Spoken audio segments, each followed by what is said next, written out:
Oops.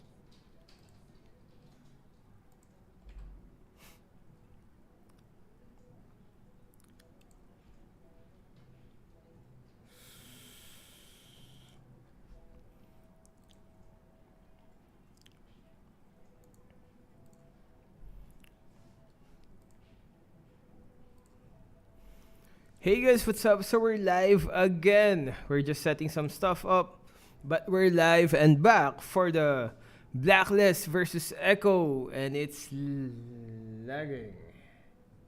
There you go. So this time it's Echo. Blacklist just did their walk. This time it's gonna be Echo. Angela, what's up? Renz, Marion, Javier, Ryan Obedencio, Daniel Acosta. Let's go, guys. Yuzu, what's up? PH versus... Oh, snap. Ano nangyari? Stream ended 24 seconds ago. Parang sa ano? Sa ML? Nag-end ba sa ML?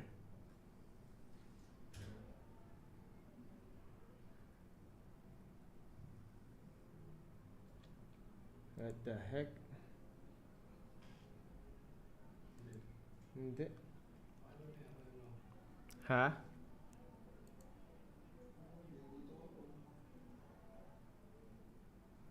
We're just fixing some of the stuff, guys. Getting ready for the fight. Making sure everything... Ay, na-reset pala.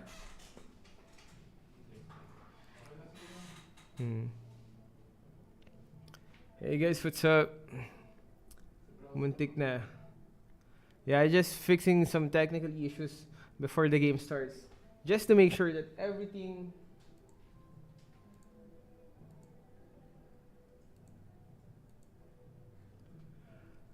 Just making sure that everything really goes smoothly before the fight starts, man.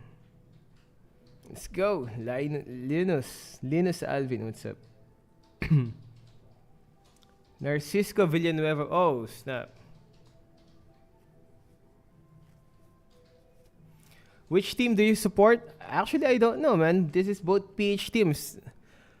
I'm already happy that both PH teams has reached this. So whoever wins, to be honest, let's just wish it's gonna be a good fight. And yeah, we're gonna turn on the sounds after, before the match starts, during the drafting pick. Whisker Hanma, what's up? Sian, new subscriber, what's up? Ayo, chicks. Same strat, BL. Is it gonna be the Ube strat again? But ang kinis na, it's just the lights, man. Aquaton, that's just the freaking lights. Trust me. It's just the camera and lights. Kun, what's up? John Ray Ada, what's up? Paul, yeah, we're gonna go make a poll. Wait. Question, game 1. Just gonna make a poll, guys.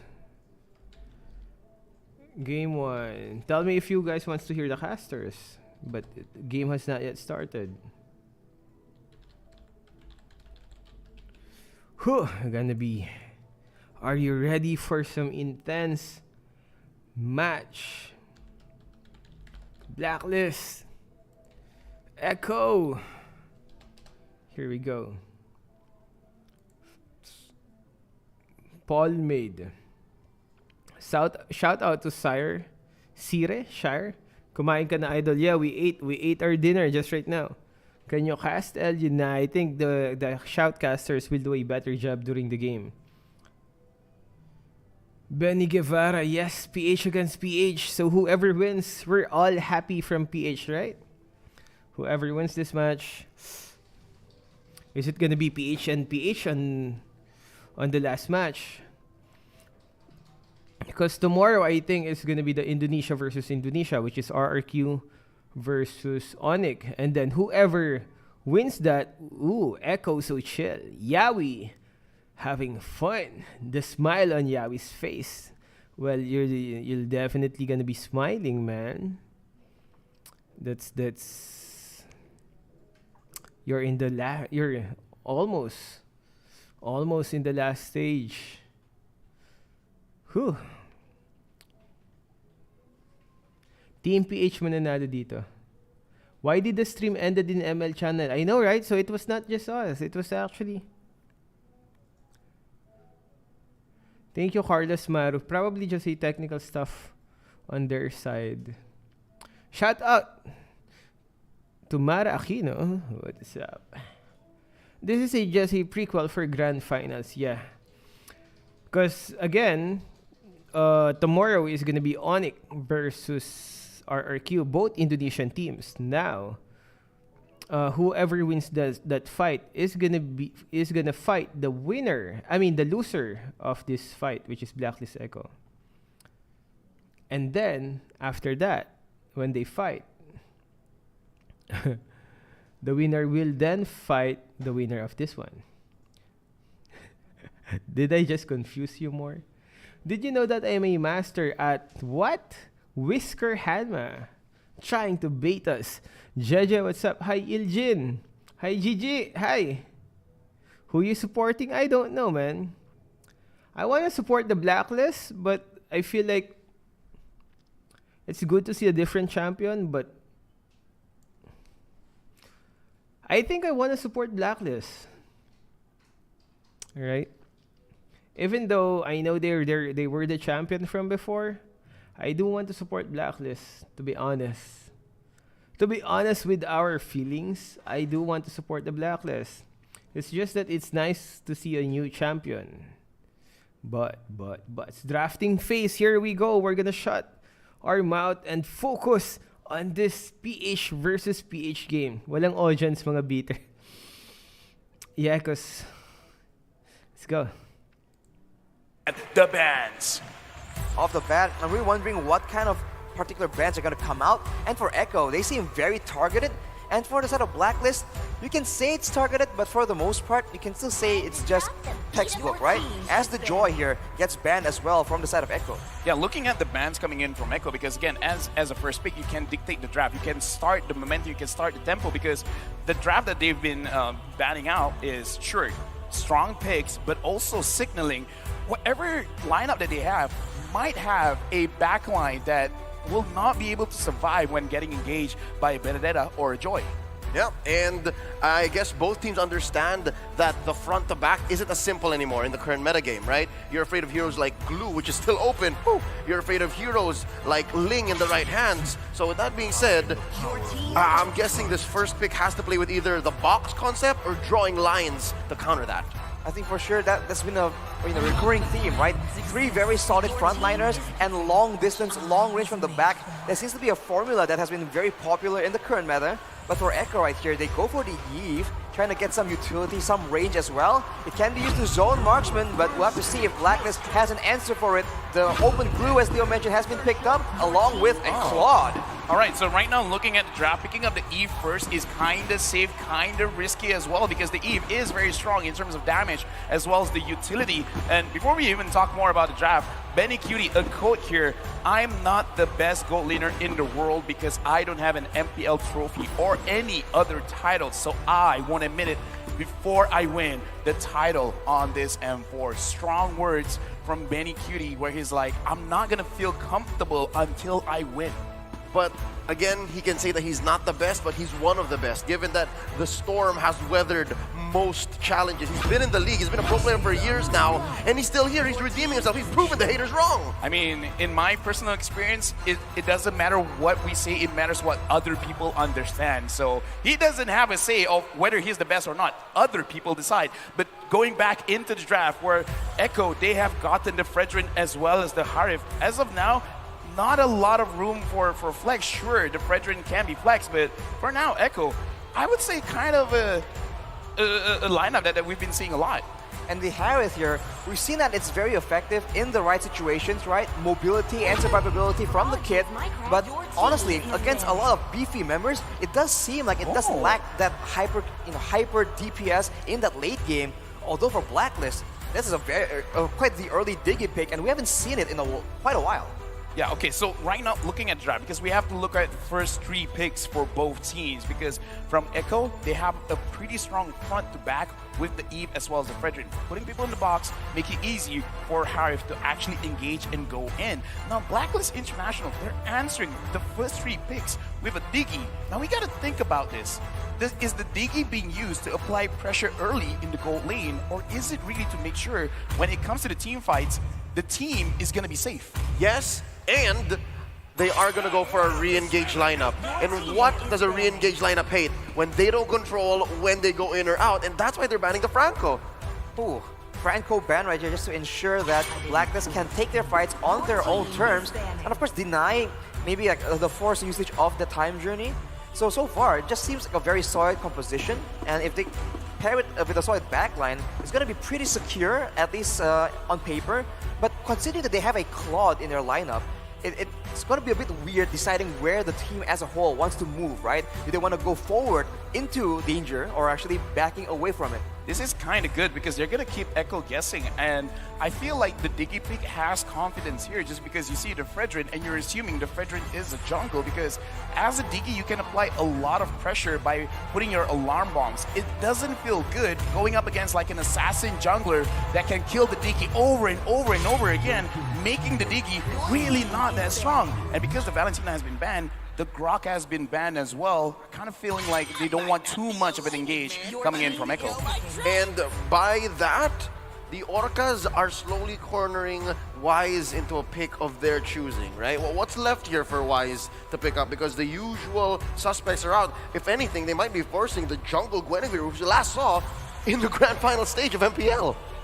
A lot of options, honestly. Even if we go back, the Nakai is still available, the Baxia is still available, so there is a lot. Good or bad is really up for debate.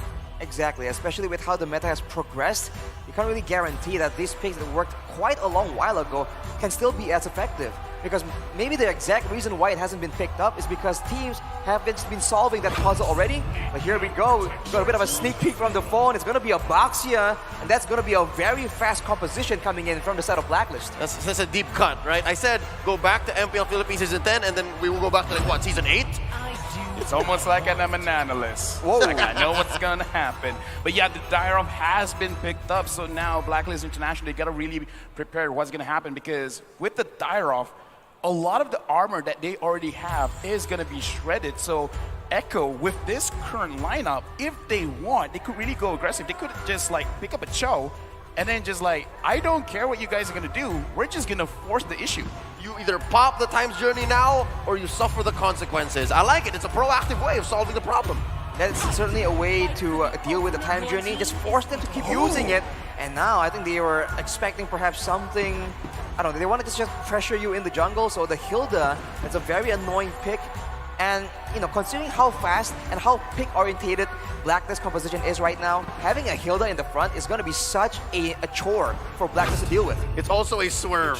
And now going into the hands of Haji, of course, this is the Imam special. That's a savior. So far, I'm liking it. If there's anything missing from Blacklist is that early game velocity. Like, they're going to have to wait until Echo makes a mistake and makes an opening, and then they can ramp up.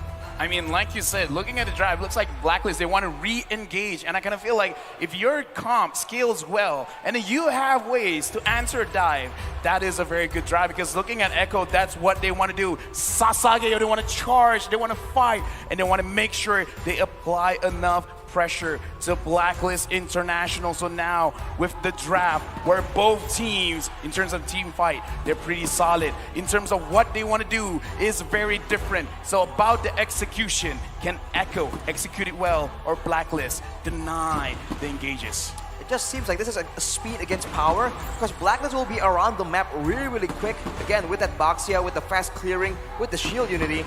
But for Echo right here, when they want to go for a kill, that's a lot of burst damage at their disposal. With that being said, let's start the first game between Echo and Blacklist International. All the way in the beginning, we do see that the Demon Slayer emblem is what both junglers try and go for. They want to get that quick clear in the early game particularly, and in that mid lane, there's going to be a bit of a showdown for sure. Both of these mages, they have like decent clear, but as far as how they impact the side lanes, it's a bit different, right? They need to try and get a bit of help, especially from the jungler or the roamer, before they can actually have that kind of impact. Yep, slight advantage here for Sanji, given that Haji has to work on his stacks, has to make sure that the Savior scales up. But down bottom, it looks like it's a deadlock because both are able to clear the wave fast enough and then rotate. We got to talk about the goal lane as well. So the Diggy is going to apply pressure here onto the Harif. So Yaoi, I want to see whether he decides to help out Manicutie in the goal lane, or he's going to try to apply pressure in the jungle, which kind of doesn't need to, because going up against the Boxia, like, why? Exactly. Usually the Hilda is being used against assassins just to be that oppressive presence, especially in the early game where the passive is just so annoying to deal with. But now, it seems like Echo is using Yaoi on the Hilda to actually deal with the Diggy pressure, because that shielding is casting all the damage, but look at Oheb, taken very, very low. Close call. Oheb at about 1/10 of his health. Here comes Wise, bumping right into Yaoi. Oh my Venus, looking for that reverse time, does not catch it.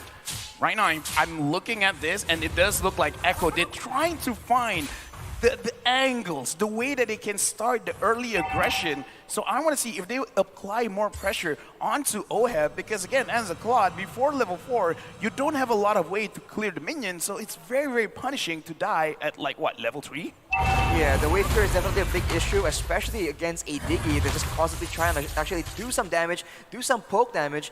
But with all the members, with 4 at least, 4 people in total in the top side, it doesn't seem like Echo is going for the turtle, but Blacklist is trying to contest it. Yep, Wise looking for it. Sanford spots him. There's the box by Sanji. Real revelation. Turtle scared by Carl, and Sanji takes down Wise. When we look at this lineup, this is what we were predicting Echo. They're gonna start the charge. They're the one that is gonna say, I'm gonna have tempo. And Blacklist, they gotta answer this by not dying a lot. And now Rashi, looking at the items, anything that we have to pay attention to. It does seem like Sanji is going straight for the Enchanted Talisman. With how he's performing, he's going to be using a lot of mana, so it makes a lot of sense. Later on, there'll be a bit more damage being built on his side, but oh my Venus almost gets taken out as Oheb now just goes face to face against Yaoi. But he is still on the tank emblem, so tanky, doing a decent amount of damage, especially in the early game, making the best use of that Hilda. Well, now we got to talk about the Hilda, but before that, Sanford and Edward 1v1. Is there really going to be any big trades here? I don't think so, but on top, Oheb goes down. Oh no, and the box wasn't even there, so this is just the pure raw power of a Hilda. Yeah, I kind of want to talk about that as well, Arashi, where a Hilda pressuring, sure, but pressuring the goal lane, how does Yaoi do this? Like, what is he really taking advantage of? He's just taking advantage of the fact that Blacklist doesn't really want to stay and be passive in the lane, so he just stays around there and just keeps moving in and out of vision. And, you know, sometimes it works out, sometimes it doesn't. But the point is, he's being a disruptive force that's taking away the focus of Blacklist from the rest of the map. Sanji Look at that! gets a 1v1 question mark, and there's bodies falling for Blacklist all across the map. V and Wise taken down 3 for none, 5-0 scoreboard. 5-0, 2k gold difference, and in my map, Oheb goes in against Manicutie. Will this be a good idea? Summon Force put in underneath the turret. Oheb very low. Carl Deasy gets the kill, flanked him from the back line. Oh my Venus falls as well. LaFell, you were saying? Now, I'm just saying right now, 7-0, 2.4. In my opinion, if you're a scaling composition, you don't want to lose more than 2,000 gold, and now it's 2.6 in the first 4 minutes. Echo, man, they just find their power spikes, and once they felt they had an opportunity, every single member just went for the 1v1 plays all over the map, and at the same time, 3 members from Blacklist gets taken out. That is not ideal at all, and now with that pressure, Echo will be going for the neutral objective, and according to the pattern, they're going to try and take some turrets. That's a free turtles. LaFell, that 2k threshold, can we call it the LaFell threshold? Because that's essentially what sets apart good teams when they can read that situation. Hey, if anything can be named after me, I'm gonna take it. And now it's 3k. Looking at the items here, looking at Blacklist, the only one that has completed the item is Wise on this box here with the Radiant Armor. Is it enough, Arashi, for them to like, kind of like negate some of the attacks coming in from Echo? well, they can negate some damage, especially from Harith as well as the Eve. But I mean, Yaoi on the Hilda is still doing a massive amount of damage. And don't forget, this Dyrod, Sanford on this Dyrod is actually one of the main counters for Wise. So the Radiant Armor will not be helping in that department. Oh, Venus already committing the flicker. Carl Deasy gets a beat on the Queen, and Appraiser's Wrath taking down the Diggy. Second, make that third death for the Roamer. And right now, Blacklist, they have nothing to answer. They gotta slow it down. Oheb just completed his Demon Hunter sword, and Wise tries to do it, but he can't do anything. 4 members on the Wise. He's cornered here. 3 members make that 4 Wise. Chrono, Fissure. Oh no, there's the box. BMI out. 1 down. They're just doing damage control here. Blacklist. Blacklist is getting corralled, getting cut off from their base, and honestly, Echo is just making the best use of this early game pressure, and they're not done just yet. Oh, Sanford flickering on out. They catch Edward. Here comes the cavalry. Oheb with a blazing duet on out of dodge. Lightning and thunder pushing away Echo. Right now, looking at the situation, Blacklist International, they're very comfortable of playing from behind, trying to wait it out, trying to make sure they fight at equal ground. But now, I gotta ask you, Arashi, Blacklist, realistically, what can they do to stop the bleeding? They need to try and just prepare the crowd control, stick together. But the problem is, for Echo right now, every single member, generally the main carries, can go for those solo kills yet again. So if they just stick together, yeah, maybe they can avoid getting killed, but then Echo will just start destroying them in the macro gameplay, in the rotations, in the vision game, and that is not ideal either. Oh, Edward catches one. Here comes the RWM. Diggy. Oh my Venus with the Time's Journey. They take out Sanford first.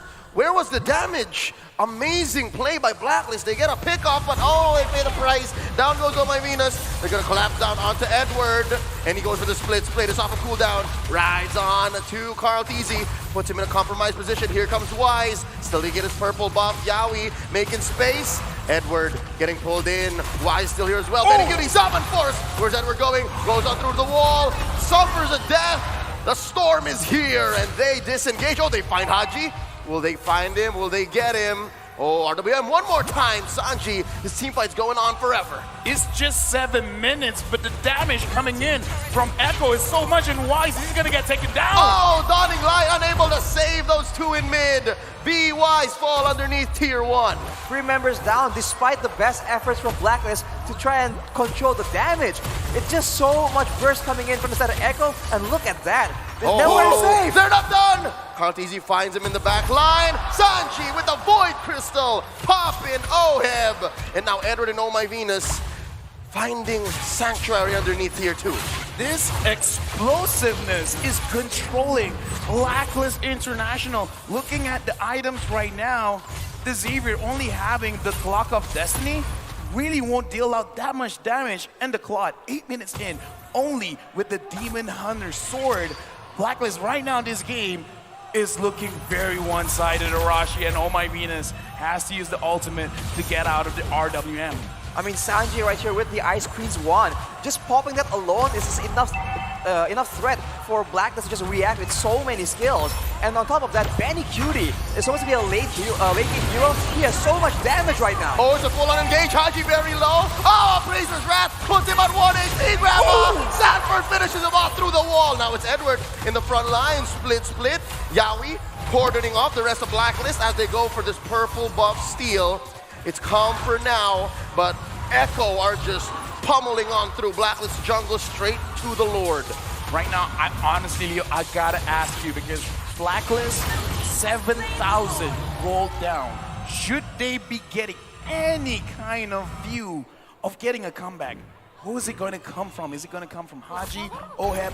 Who is going to make that comeback happen? In that sentence alone, they went up another 1,500. Right? Oh, wow. It's at 9 now almost. So I'm guessing if it's up to me and if it's something that I've seen before, given my history with Blacklist, it's got to come from Haji. So again, protect Haji at all costs and protect the map. I have to agree with that statement, man. Haji is the one with the wave clear. Haji is the one that later on, I guess, can just do a lot of poke damage with a Dawning Light.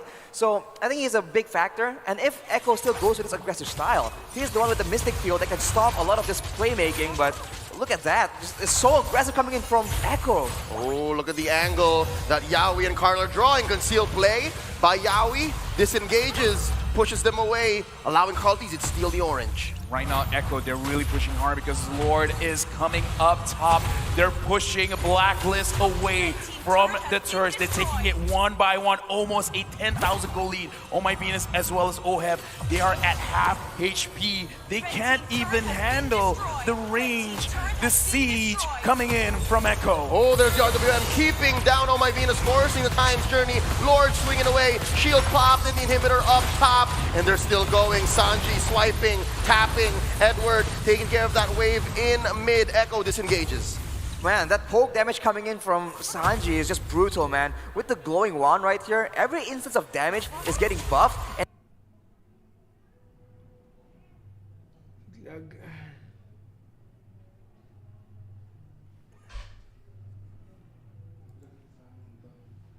Hindi. Ay. Sa Munton talaga, no? Sa Munton talaga. even the tankiest member like Ed.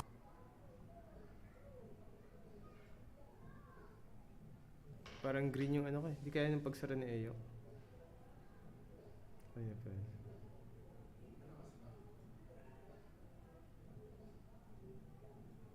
Pero parang naka-green.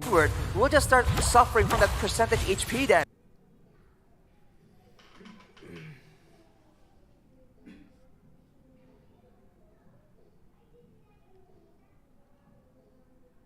Sa ano diretso pa?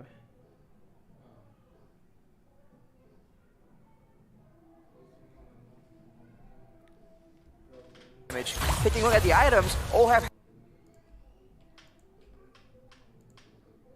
slows with the crowd control, and it's a nightmare for Blacklist right now. Good news, bad news. There's a push by Oheb in the bottom lane. Bad news, there's a push by Oheb in the bottom lane.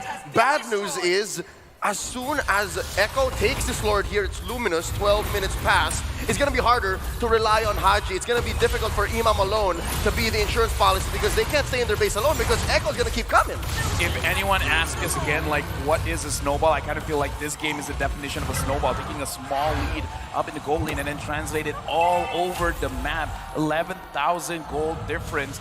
Blacklist, Oh My Venus using the Diggy is good at protecting the backline, but it's not tanky. The items as well is built on utility mage items, so he can't tank the damage. The only one that can is Wise and Edward, but at this point, it doesn't look like it's enough.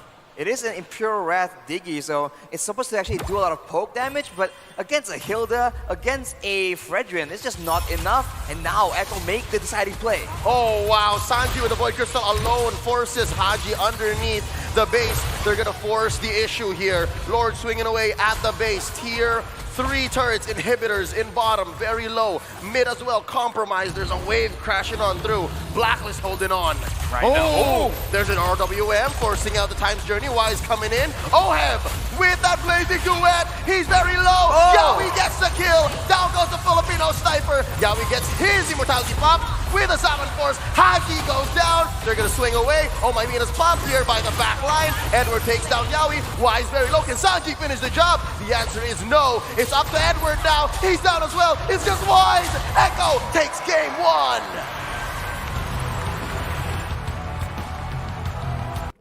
So there we go, guys. A quick game, a quick win by the Echo. So what kind of happened with Blacklist? It was, if only they could show Blacklist faces a bit more. Was that was Blacklist testing the waters, or did Echo just dominate that game? We will find that out on game 2. But an easy win. A very easy win for Echo. Again, testing strat. We will find that out. But do you have the room to test on a best of 5 game? Who knows, man? To be honest, is Blacklist that confident to do a testing strat? Or was Echo just that good? we will know for second game. If it's the same thing as the second game, right? But if Blacklist comes back with a very different kind of game on the second one, that I might believe the testing strat. But we don't know, man. We will know on the second game. We will just have to wait. Parang nung M3 lang. That is also possible, man. That's also possible. Maybe Blacklist is just that confident on their thingy, or maybe Echoes that's just that. Maybe Echo is just that good, or maybe a bad draft pick. I'm not. What do you think about the Valley, Elgin? Well, the Valley did on that match with the Valley and Onyx. It just, I mean, I love the hype on the Valley. I would love the Valley. I would love to see the Valley win, but Onyx really proved to be a better team on that match. With the, what was that, 3-1? I feel so empty. Anyways, guys, we're gonna refresh our browser, cause I think our it's wait, guys. Okay lang ba to? Refresh ko, close ko. We're gonna close our browser for a bit so that we can make sure everything will go smoothly later on. YouTube. I have to hide my browsing history, man. Wait, I'm just gonna fix the browser and make sure you guys don't see my browsing history. Let's go straight to the live. There we go. All good. All good. Window capture. There we go. Refresh. Quality.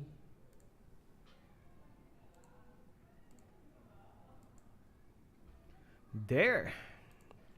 One more. This one. There we go. Everything's good. Nothing will disrupt us again. Elgin's culture history browsing. Rooting for Blacklist. Yeah, to be honest, I'm kind of rooting for Blacklist myself. You know, I would love to see Echo win for a different champion, just for a change. But I do like the Blacklist team better. Ganyan talaga ang bida sa una nabubugbog. Oh, snap. It's just like Fernando Po Jr.'s old school movies. And for best caster, Echo Momentum. Did you see my browsing history? No, you did not. You did not. Because it's gonna be a problem. Let's listen to the shout. Oh, snap. Wait. 200 pesos from DJ Waffle Stump. Thanks for always getting informative patch notes. Videos upload ASAP. Oh yeah, we did upload the video. You can watch it on our main channel while we're waiting. DJ Waffle Stump, again, thank you for the donation, man. Thank you for the support. How fast is your internet? We actually have 3 internet connections, man. One connection is for playing, one connection is for uploading videos, and one connection is for watching stuff. Kala ko may sun revamp. The sun revamp is still on the works. We usually prioritize the updates and news before the heroes. Okay. Sanji MVP. Ayaw kinda lang butaw. Just wait for second game, guys. Common sense na lang, baka pa ba nasa taas ka na? Oh, snap. are we are we gonna have a fight here on the chat with PH versus PH?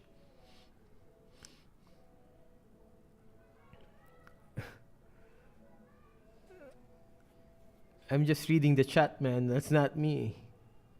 Hey guys, what's up? The epically win, what's up? We have 3 internet connections, man. Sky, Globe, PLDT. So if one of them acts up, but it's different in upload in streaming because it has to be a consistent, right? It has to be, the connection has to be consistent. It doesn't matter how fast your connection is. If it's not consistent, that's bad for live streaming. Who's a better jungler, Elgin or Ayok? Ooh, I would say Ayok, man. Ayok is a better jungler. That's more his role. We're more of a mid-mage roamer. Also jungler, but I think Ayok plays the jungler more often as compared to me. Nah, it's not. It's just that that's his role a lot more. Granger jungler. Elgin, what's your main hero? Kagura. We love Kagura. We're gonna be talking about Kagura ties while we're waiting for the next match. Hilda talaga. Yeah, we're from Metro Manila, Novaliches, Quezon City, Bagbag, Sauyo, Quirino Highway. What position do you like? Oh, snap, Mara Aquino. That's a sus question, Mara. What position I like is mid-mage, roamer, jungler. Are you a mage user? I'm a Kagura user.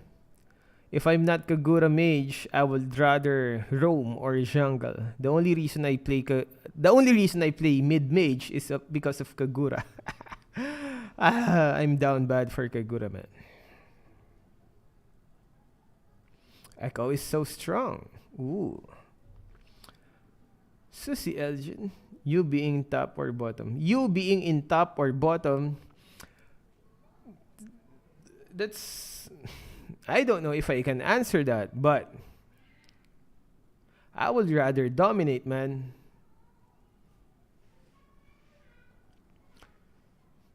That's why we go for La Latina. Elgin, did you remember your glue video? Which one? What if Kagura really exists, Elgin? If Kagura really exists,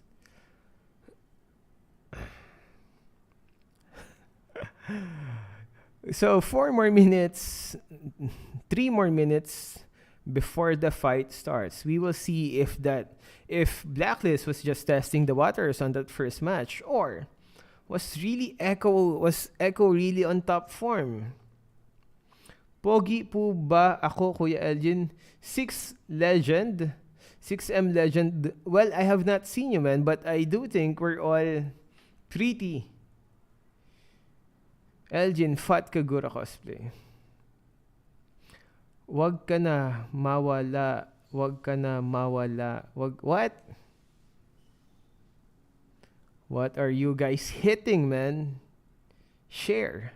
Elgin, anong mas magandang marksman jungler?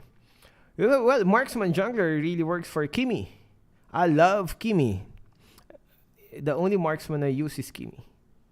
Unless we're doing a video.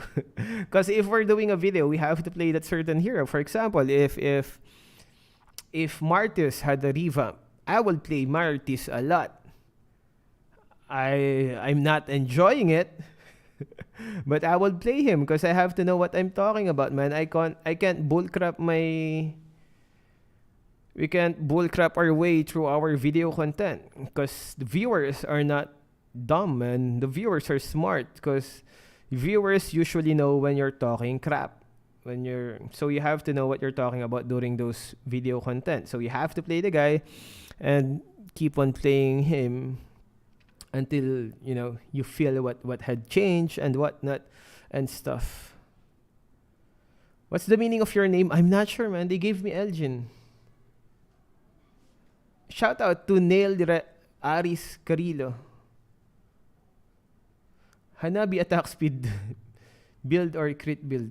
Oh, we made a video about that, about Hanabi being either because of the changes on the items, new changes on the DHS. Because some of the heroes, if you guys already know that, right? Because there's now an option for marksman. Usually you'd always go for the critical build, but with the changes on the items like the DHS, right? With the item effects, you can now have two options, and you can check out which one is suited better for your gameplay. Like that Moskov from that last fight. Remember Moskov versus Kerry? Against that one, you don't see that Moskov didn't had a single critical item, which is good. It's good that you can have more versatility on the builds. Usually back then, before the item changes, you'll just go for critical builds, critical builds always. But now you have an option, and you can also choose which one's better for your gameplay, like which is critical build usually for late game, right? How about Nathan Jungle? Ooh! Oh, snap. Is that the grill? Is that... Oh, cameraman knows what he's doing. Cameraman, you want some drama, man. You just pointed the camera to Basic and that grill. And now you're pointing to Yawi. God dang, cameraman. Oh, good job. Blow job, cameraman. Oh, yeah, blink me more. Blink me that light. Oh, anyways, game 2 about to start. Here we go. I'm gonna shut up. So, because we might get cancelled. Shut up for now, because we might get cancelled. And listen to the draft pick. Echo against Blacklist International, where we saw or heard from our analysts it was a game won by the draft. So let's go into this draft, Rashi. Off the bat, you see a bit of difference coming in here. Echo was banning the Benedetta Farsa and Joy, so it's still the same for them. Oh, and actually, it's almost the same ban coming in from the side of Blacklist, but they've banned Yves as well, fearing the long-range setup coming in from Sanji. With the Fredrin first pick here, what does this really tell us? Because they're letting go of the Kaja. The Glue, sure, is a very strong hero, but 48% win rate. I don't know, like, Leo, what do you think about this Fredrin over Kaja pick? I think this is both an answer and an adjustment from Blacklist International. Again, I did say I think they might let Wise pick up in the second phase, but we've seen Wise play Kaja jungle already. Oh yeah, no, that is actually quite a good point. I mean, we can debate all day which is better, you know, Kaja and Roam. Some people might be a little bit cheeky and put it in the EXP. The jungle, I don't know, I kind of like with the Glue as well as the Kaja because it gives option for Coach Broncha to kind of like move things around if needed. I mean, I think it's a great improvement already because now Blacklist has a strong laner. And of course, if it does go into the XP lane in the hands of Edward, that is a very dominant lane, and that can be one of the main pillars of support that can be used for Blacklist to try and make plays around. But off the bat, the Diggy pick has come out yet again. So Diggy pick here, this 100% confirmed. This is Wise on the Kaja, or is there still room for it to go somewhere else? There is room for it to go to somewhere else. We still don't know if this could possibly be a mid-Diggy. True. But you don't want to waste those mechanical skills and those tactical split-second decisions that Haji can make. So yeah, it's more likely that this remains a jungle Kaja, and then you give something else to Haji. So yeah, look, again, this is iteration, right? You take away the Franco from game 1, and then you take away the Hilda from Yawi. I mean, here's the thing, right? The Diggy people don't really expect it, but the Diggy actually deals a lot of damage because even in the previous game, out of everyone, the one that dealt the most damage is Oh My Venus. Now we gotta look at Oheb, where he said, I think I want to face all of the teams because if we want to be champions, we should fight every team. Ooh, that's a bold statement for sure, but now he is on the signature pick. It's gonna be that Filipino sniper coming out strong again.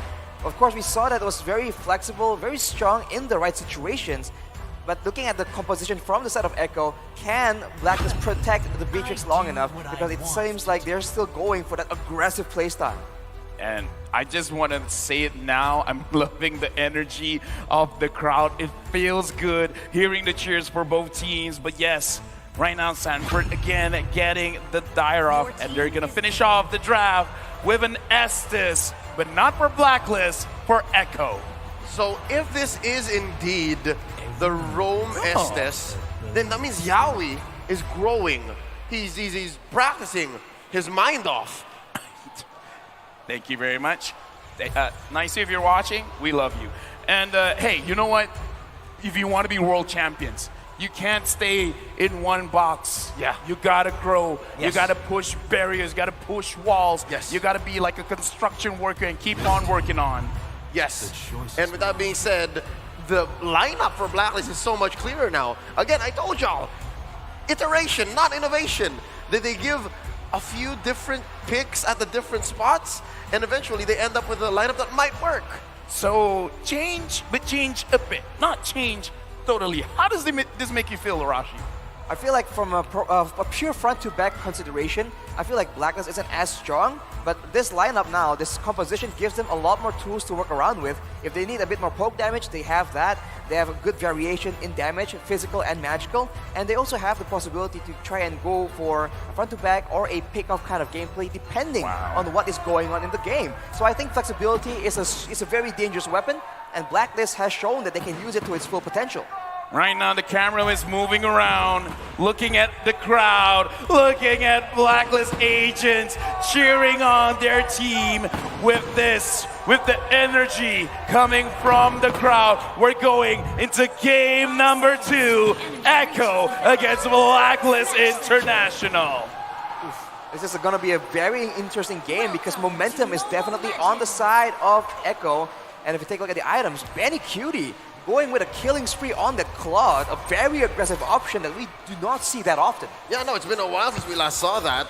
That means they're going for the throat. They're going to go quick here. Looking at the buff starts, it's diagonal. It's a clear mirror because orange for one and then purple for the other. I mean, looking at, because we're talking about the emblems. If you're having a killing spree, I kind of feel like you are understanding. Hold on, before that, Edward against Sanford. I'm watching. Is this going to be a clear-cut kill of a 1v1? So far, they're just poking each other. There's going to be a difference maker. In comes Sanji with the flicker pull. Not enough burst, not yet. Oof. That's a flicker being used by Sanji so early on. And again, you can just see the tempo that Echo wants to play at, but that roam will cost them. Blacklist already trying to punish that maneuver, and they might just go for Sanji right here. Oh, there's too many strings on this map. Sanji very low. Wise puts him very low and just straight down under. That's Wise on first blood. Yeah, this time Blacklist, they're starting off strong. They're like, we're going to invade your jungle. If you rotate, we're going to stay here in mid. But over here, Wise, already level 4. Does he want to look for another kill for himself?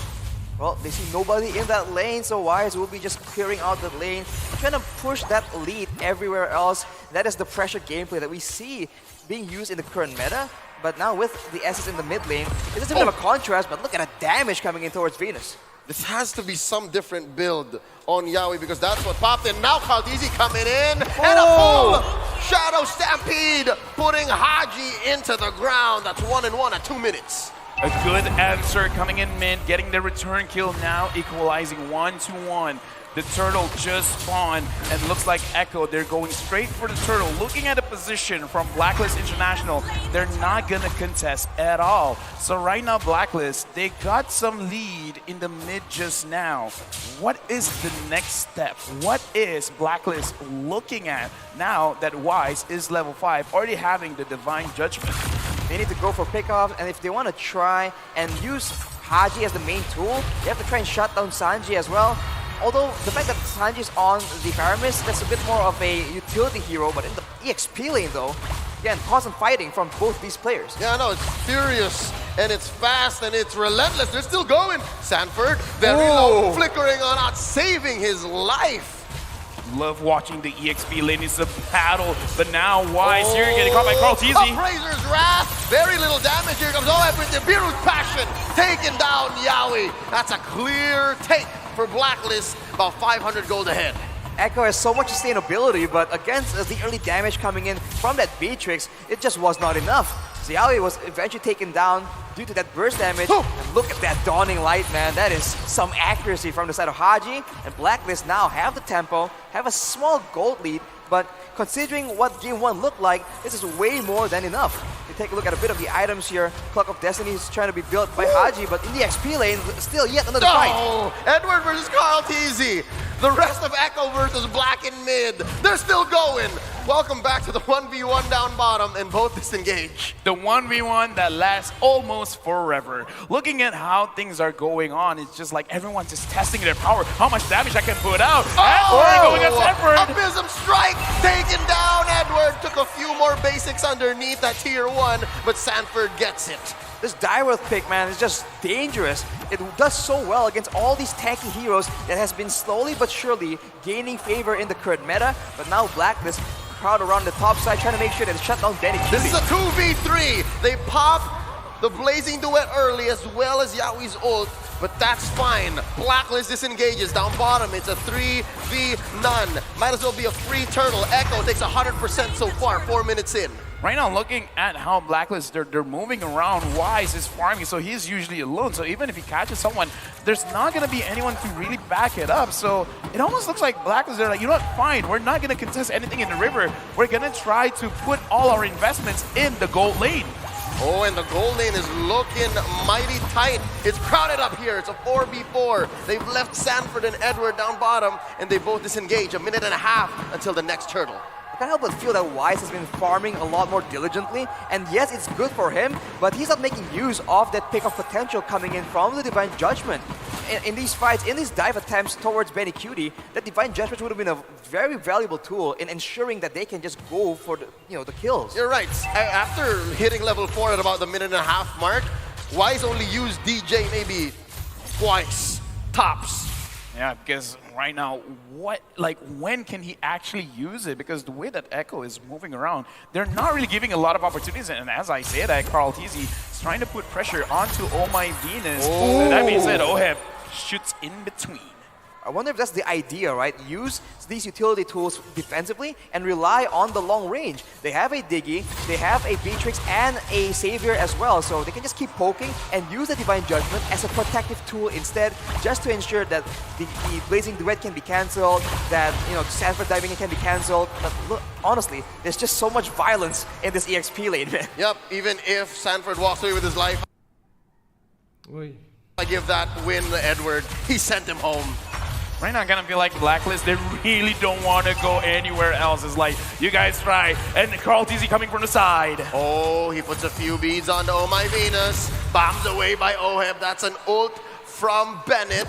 Carl TZ at about half health. They disengage. Now we'll be able to sustain him back up, and this is the problem. Blacklist has a lot of poke damage, but Echo also has a good amount of sustain. So unless Blacklist can somehow get a finish, right, get the kill outright, the SS is going to be a huge problem. But look at that! Oh, Sanford commits the flicker, but thinks twice about taking down Haji. He sends him home. Now the turtle fight. Oh, there's a great pull by Blacklist. Very, very low. Oh, and bombs away. Cartesi coming in with the retribution. Wise dashes on out. Cyclone Eye. Shades of Season 4.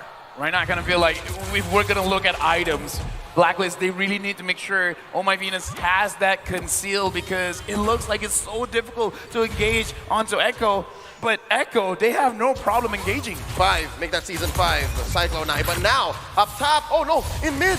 Sanford gets Edward on him. Yo, this fight has gone from bottom to mid. Now it's not done. Carl TZ was Haji, very low. Edward caught between Yaoi and Sanji. Carl TZ knocks up one. There's the ult by OM. Nibiru's passion. Will they force it? There's the ult by Yaoi. And there's the pull by Wise. Divine Judgment onto Sanji. There's no cult altar, folks. They disengage. Both teams very good at making decisions. They're going to force this tier 1 in mid. Wise pulled back in. He's going to get out. And there's a time's journey.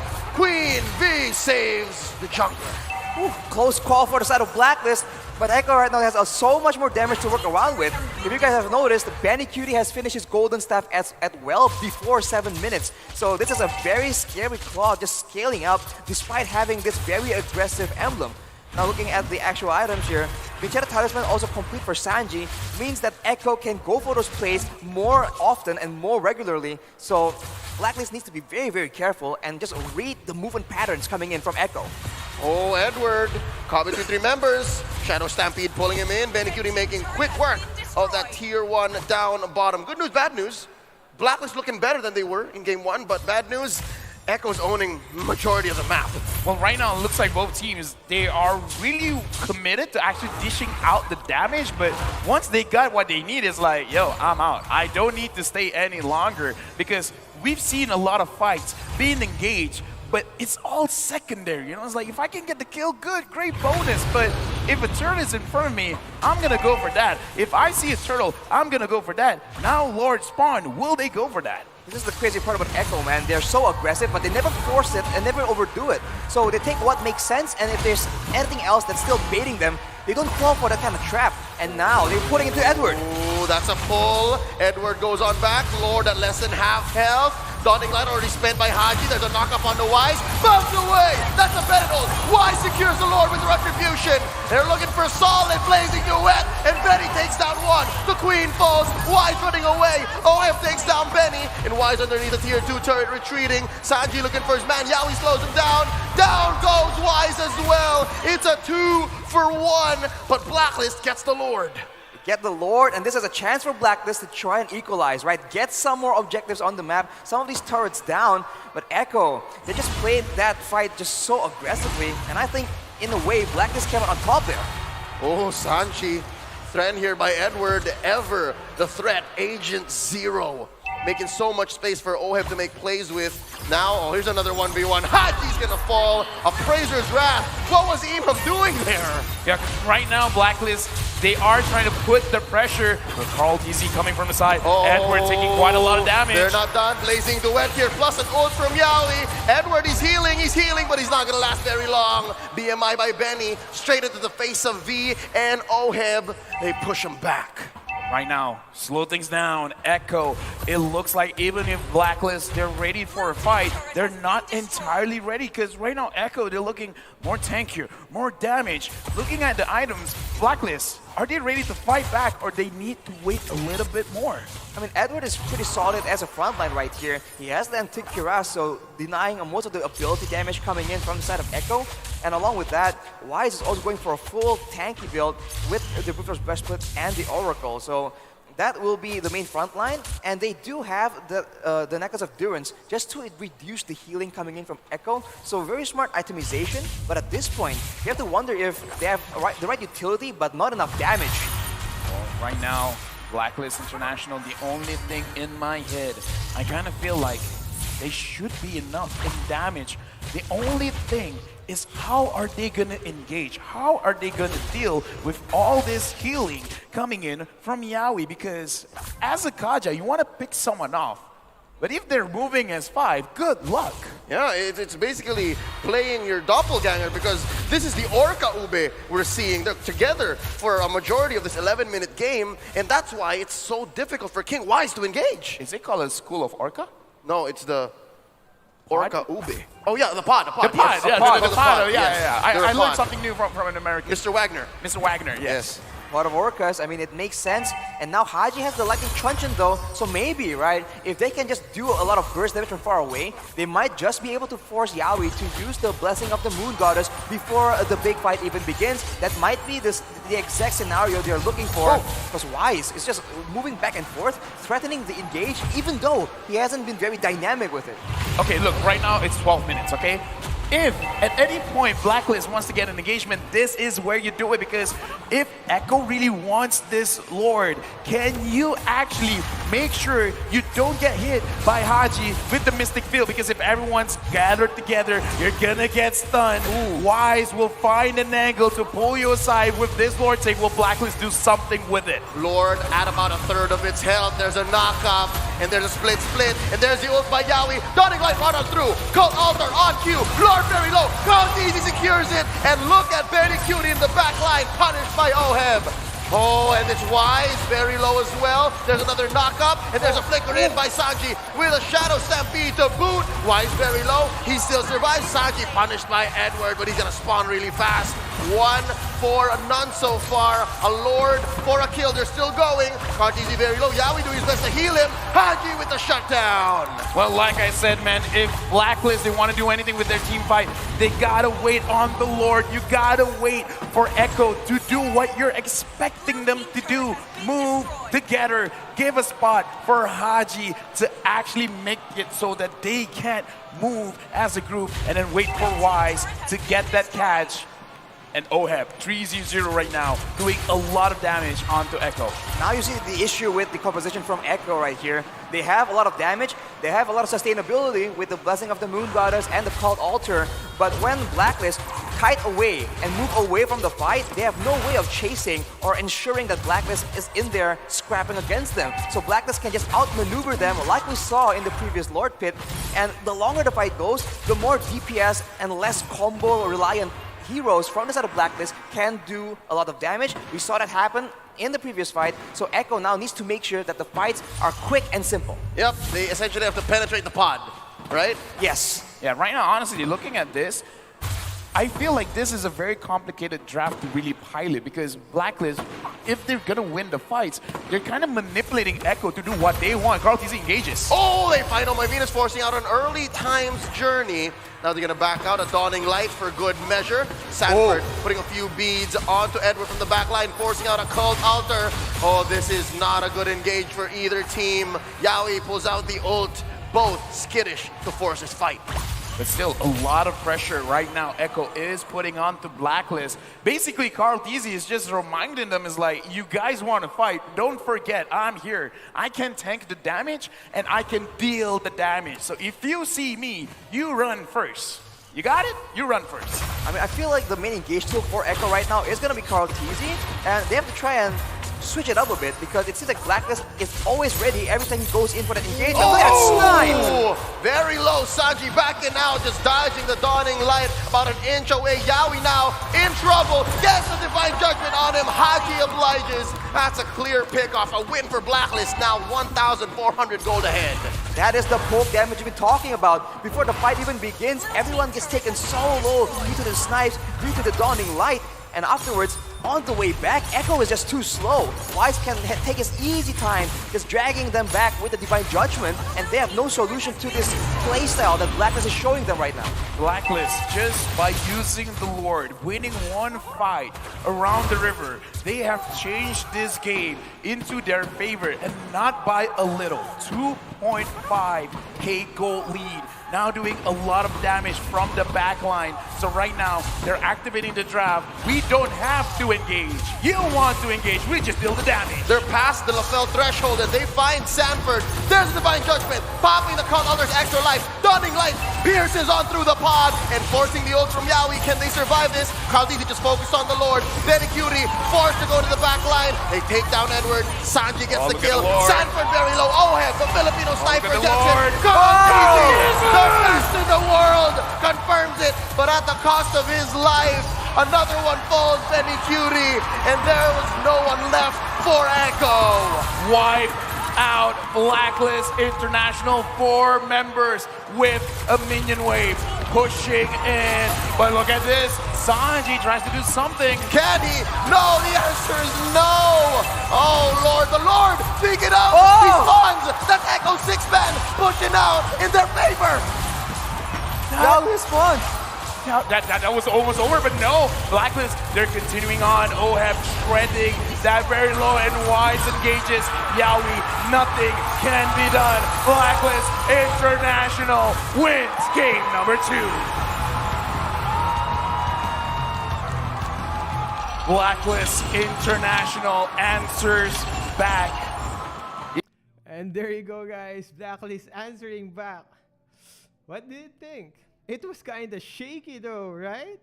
It was kind of shaky at the beginning of the Blacklist.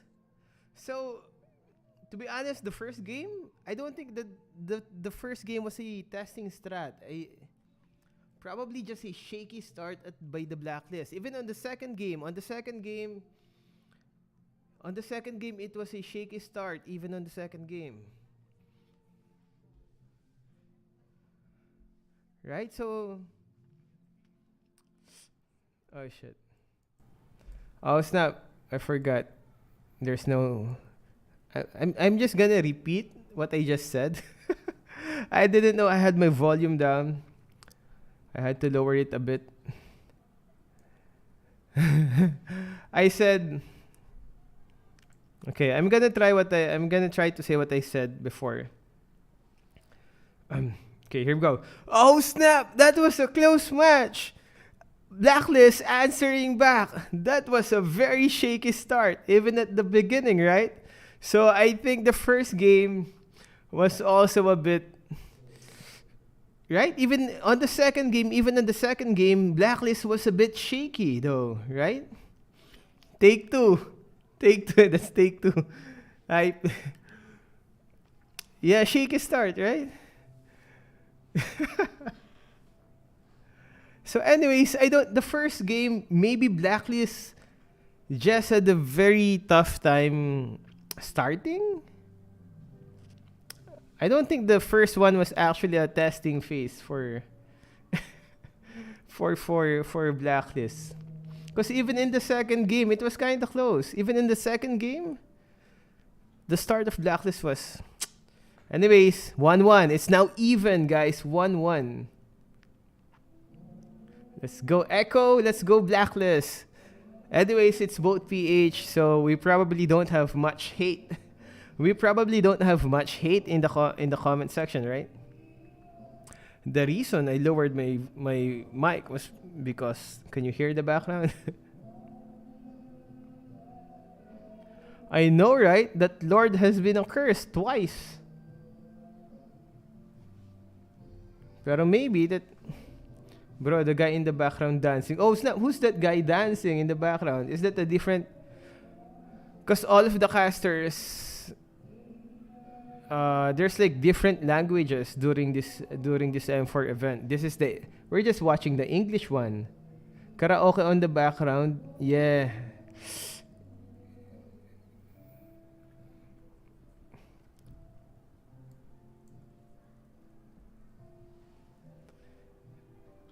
May nagvi-video okay pala dyan. Oo nga. That's why I actually lowered my mic before. Can you buy me some onions? Anyways, I'm gonna lower the sound once the game starts so that you don't hear the drunk video. Okay, guys. Video okay. Elgin sing. Just once. God dang, lasing. Tito's drunk, man. Shoutcast one. Now we don't have the Beatrix figurine, man.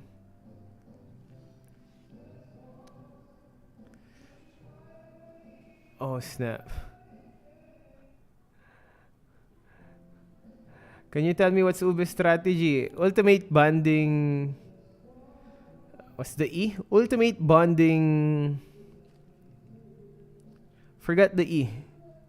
What's the E? Ultimate bonding experience. There you go. Ultimate bonding experience. So you can use Ube on some of your friends.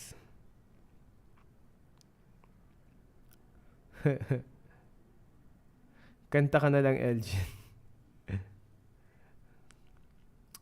So 1-1, Echo and Blacklist. Let's wait for the third game. Ultimate bonding, Elgin.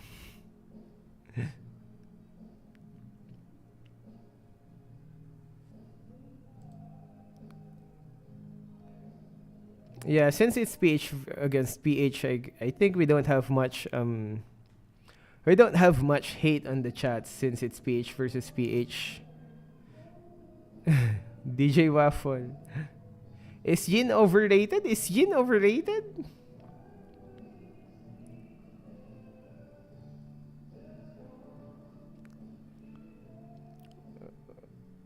Yo, Alri, what's up? Jopay by Elgin ML.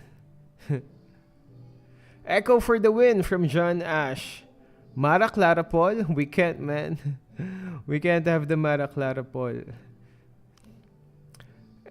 Kuya Elgin, do you think my crush will say hi back to me? It depends, man. What's your personal opinion on the meta? Job.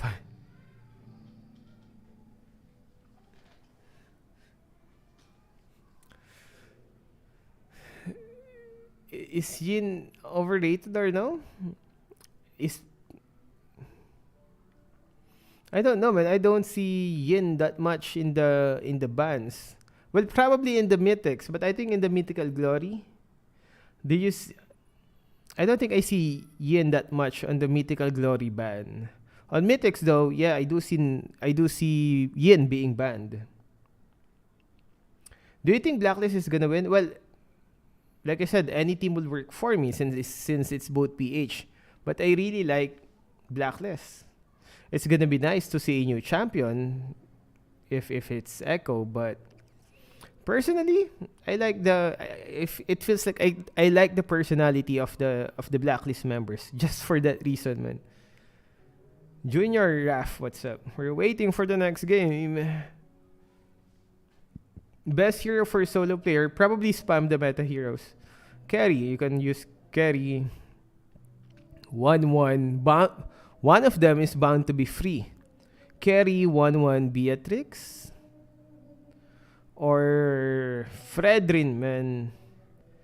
Glue, I'm not sure if Glue is effective on solo queue. Glue might be effective on a 5-man squad or trio.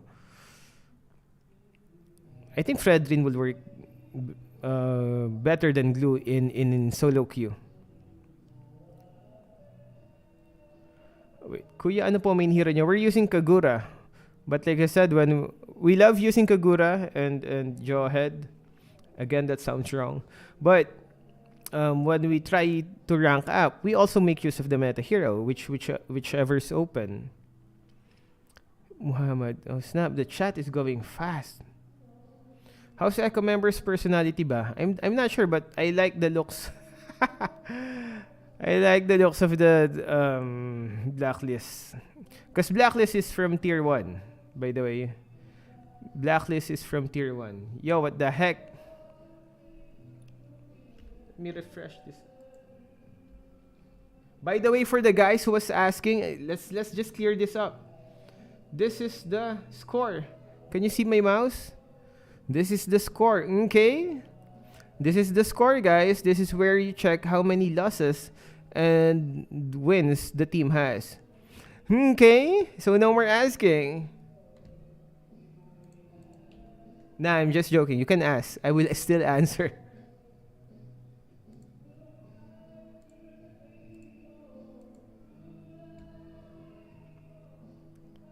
Nah, it's okay. You can keep on asking. I will keep on answering.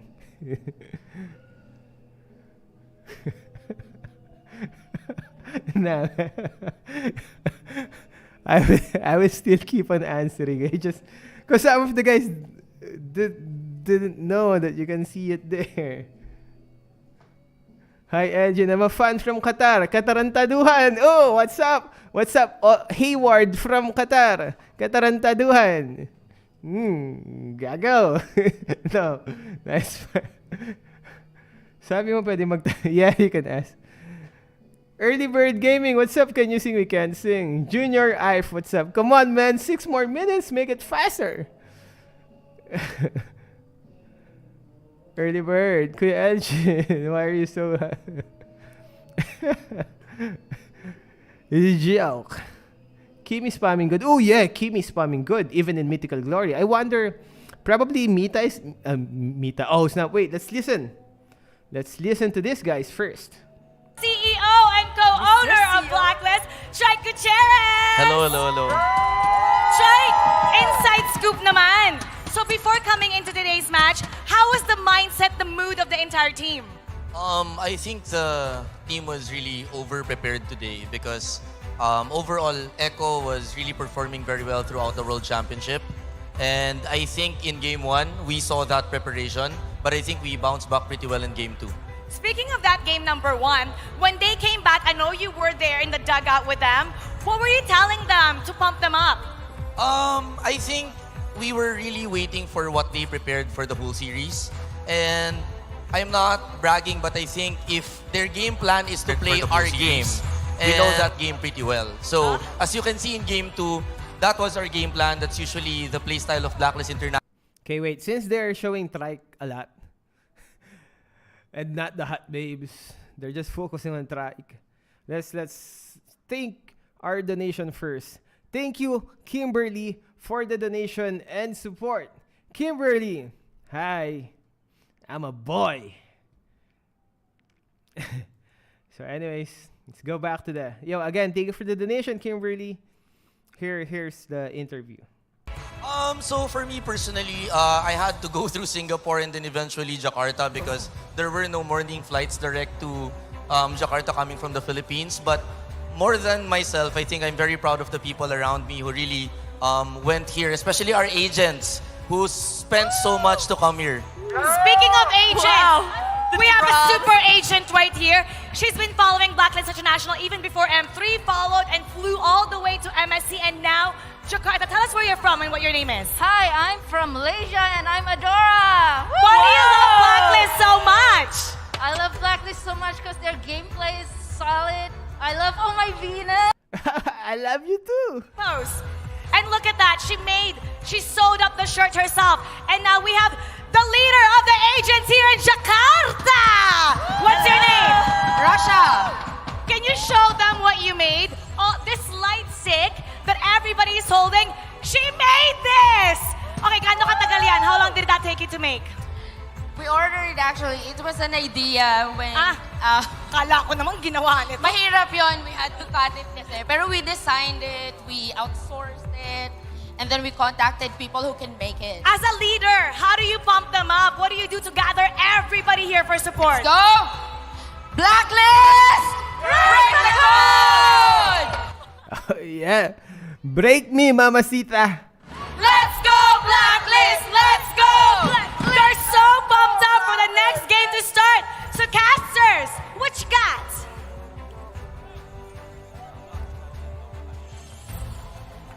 Oh, Mara, we got plenty. Okay, so we're back to the guy casters. So let's go back to the chats. So sorry for that, guys, but we only have 3 minutes more before the next game. So bear with us. Anyways, we actually met those guys, Trike and the co-owners and CEO of the Tier 1. We actually almost got into the Tier 1 group company together with the Blacklist and Kong. But we backed out. Cause reasons. Anyways, yeah, 2 more minutes. Let's go. Ooh, if we didn't back out, we could have. When we actually went for a meeting on their place, on the Tier 1 place, they had lots of YouTubers there, and Biancake was there, man. Biancake said hi to me when we were on the Tier 1 place. Those, by the way, Tier 1 is the owner of Blacklist and other YouTubers, right? And Biancake was there, and she had a... Biancake was wearing a thingy, and she was hot. She said, "Hi, nice suit," and I was like, I couldn't reply, man. I couldn't reply. She said, "Hi, nice suit." I was like, I couldn't even say thank you. Anyways, that's 1 more minute before the match. Really, man, I was stunned. Because Biancake was pretty on camera, right? But more so in person. I was too stunned to speak. That was before even the COVID. Yeah, that was before the COVID, man. Yeah, we got invited in the M4 before. Jakarta. Not M4. Not M4. Different M tournament, but also in Jakarta, Indonesia. Is Cho good for solo queue? Yeah, Cho is good for solo queue. Cho's so consistent. Got petrified. Soon we will work on the ML memes after the M4 event, because live stream and stuff. But we will be able to work on the memes soon after the M4 event. Anyways, 4 seconds, we're gonna shut up and let's focus on this game. 1-1. Who will take the lead? Roles, specifically each of them. Now, how can they show that? But, maybe not in Orca Pod style. Wow. Orca Pod style. I mean, in game number 1, it really showed to be very effective. I think it's about having enough solo playmaking potential, right? Not being too team reliant. And also... Oh, Team Hawk. Oh. Team Hawk is there, being Yibombe. ages as well. Yibombe. Whoa, what's going on here? Yeah, it's like, wait, camera, go back, camera. Like what? Okay, hold on, what's that? It's a card. Oh my Venus. Oh, dude, see, That's cool. Malaysia, we love the Philippines, Serumpun, man. bro. Serumpun. We Serumpun. speak the same language, kind of, sort of. maybe. Kind of. Like 40%, 50. Like Gunting. Yeah. Yibombe, break the code. Yibombe break the code. And with that, we're going into the draft. Game number 3. Leo wants to see something different. He wants to see more explosions coming in from Echo. Honestly, I think for Echo, they have to get some crowd control, some burst damage, because that is exactly what allowed them to just completely demolish the early game against Blacklist. And in the second game, yes, the team fighting was really good, but unless they can actually make sure that Blacklist sticks around, right? Blacklist is just too clean, too intelligent at the maneuvering, avoiding conflicts when it's not necessary. So now looking at the bans, there's already quite a bit of difference, but that Diggy. I want to talk about this as well, because you talk about damage, burst damage, and carry is failing like one of the bigger burster damagers in the game. Blacklist, they're baiting out Cho. Why is that? Why is it that they don't want to give Cho over to Echo? What are they thinking about that a Cho can counter? Well, it's not about what they can counter, it's what it puts on the map, what kind of threat it is. And in the hands of the playmaker Yaoi, anything is possible. Again, TikTok plays per minute. TikTok plays per minute. Yeehaw! With the Cho getting banned. So right now, it looks sort of the same, except this time, the Diggy won't be available. Echo answers back with a Faramis to answer to the glue, and then Carl TZ again with the Fredrin. Now this is a scary situation here. In the previous game, you saw that with the Cult Altar, with the Blessing of the Moon Goddess, Echo was still reliant on the Blazing Duet going full duration. But now, even without the Blazing Duet, the basic attacks alone from Benny Cutie will be doing a lot of damage, and if they can secure the same kind of sustain, then Blacklist need to find a solution, some kind of crowd control, some kind of nuke damage to ensure that the carry will not just completely steamroll over their team. Yep, by the looks of things, if this is indeed going to be the pick by Blacklist International, they'll be forced to iterate. But again, that's what they're good at. They innovate and then they iterate. And they lock in the signature pick of the Queen. Oh My Venus Estes is confirmed for Game 3. I don't know though what that might mean for Echo, because now they're forcing, they're forced to respond with some level of burst. Okay, here's the thing, Leo. You know the players, you know the teams, you know the coaches, you know the management, you know a lot of things. That's why I like you, right? But Thanks. Oh My Venus right now, picking up the Estes, is this kind of like an ego thing where you're like, Yaoi, why are you playing Estes like that? You really want to show me how you do it? If anything, it's a reverse ego thing. I'm not sure when, but I think in the last couple of nights in an interview, Oh My Venus was asked, why don't you use the Blacklist skin when you use Estes at M4? That's a good question. Yeah, and they went, no, I don't want to feel like the champion walking into the stage. I want to earn that title, so I'll use a different skin. Oh, that's very humble, but it's kind of overshadowed Queen now things. with the Valir band. So this is very interesting, because if they're betting out the Valir is kind of like pushing people away, so it looks like they want to charge in. Logically speaking, that is what makes sense. That is the main, the winning decision, the winning factor for a Valir, right? Removing crowd control, having healthy AoE pushing and range people away. and crowd control. So either Blacklist want to go for something mobile, something aggressive to go towards the, just crash towards the whole team of Echo, or they're gonna try and avoid getting clumped together for that big AoE damage. That's also a deep cut, because Yawi debuted a Rome Valier in the Grand Finals of MPL Philippines Season 10 and won a game in the Grand Finals with that. So I think that's just Blacklist reading into the situation. And if I'm not mistaken, look at this. Who'd have thought that in the last 2 picks, in the last phase of the draft, you're able to flex? We don't know where this Lunox is going. Yeah, we don't know where the Lunox is going, but Sanford gets the joy. We've seen him on this pick before. He will make sure the back lines will not have a comfortable time. But now, Blacklist, what is the back line? What is Sanford on the joy is going to chase after? I think it needs to be something with a bit more mobility, because otherwise Matrix? everyone here can just go in aggressively. If Oheb is an immobile marksman, he's going to get left behind. So something that they can follow up with the rest of the team for sure.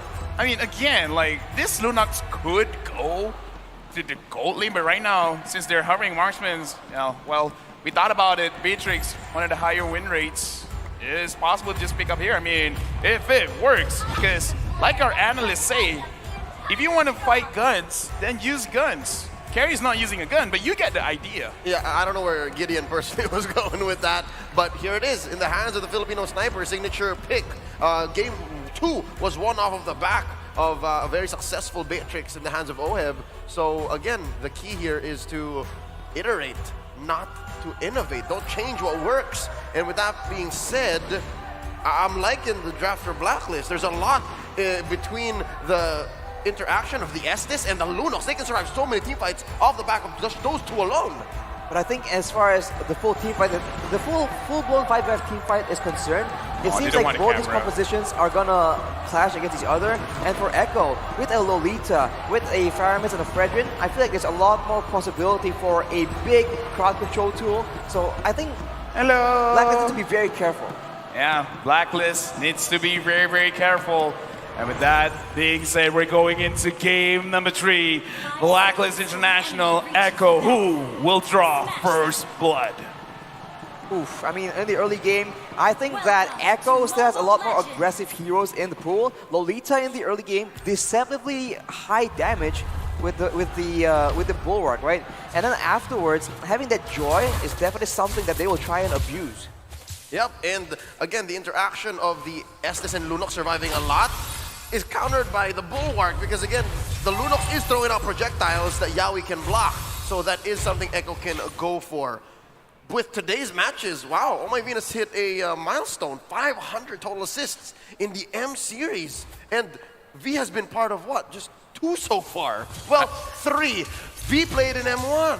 I mean, like, here's the thing, when you're playing a strat like the Uve strat, that kind of stat is like something that you're expecting. Now, looking at this, Wise invades the jungle of Carl TZ, and now Blacklist International as well as Echo, they're trying to read each other out. They're trying to see where the aggression is.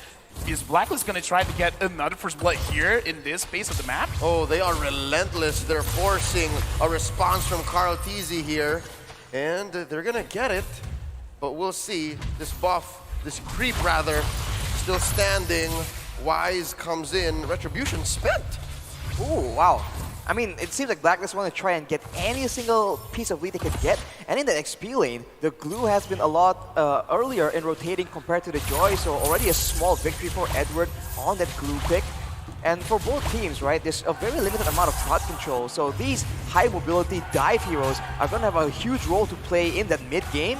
But for now, for Benny at least, he is just focused on scaling, because later on, this is the man that everyone is looking towards to try and just deal enough damage to melt through everything, including the Blessing of the Moon Goddess. You're right, the storms of ruin, but now in the Turtle Pit, Contizi with a massive pull. Here comes Sanford, Edward with a split.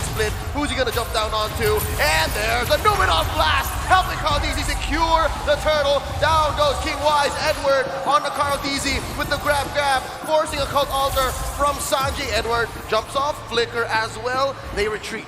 Right now, Echo, they're starting the game strong. They're setting the tempo, but looking at Blacklist and trying to see the bigger picture, why they invade, because is it really worth it trying to get that small jungle creep? I kind of feel like it is partly to deny, but even if they don't get it, it's kind of okay, because they just want to slow down the rotation coming in from Echo, because look at the draft. Blacklist International, they kind of want to wait it out just a little bit.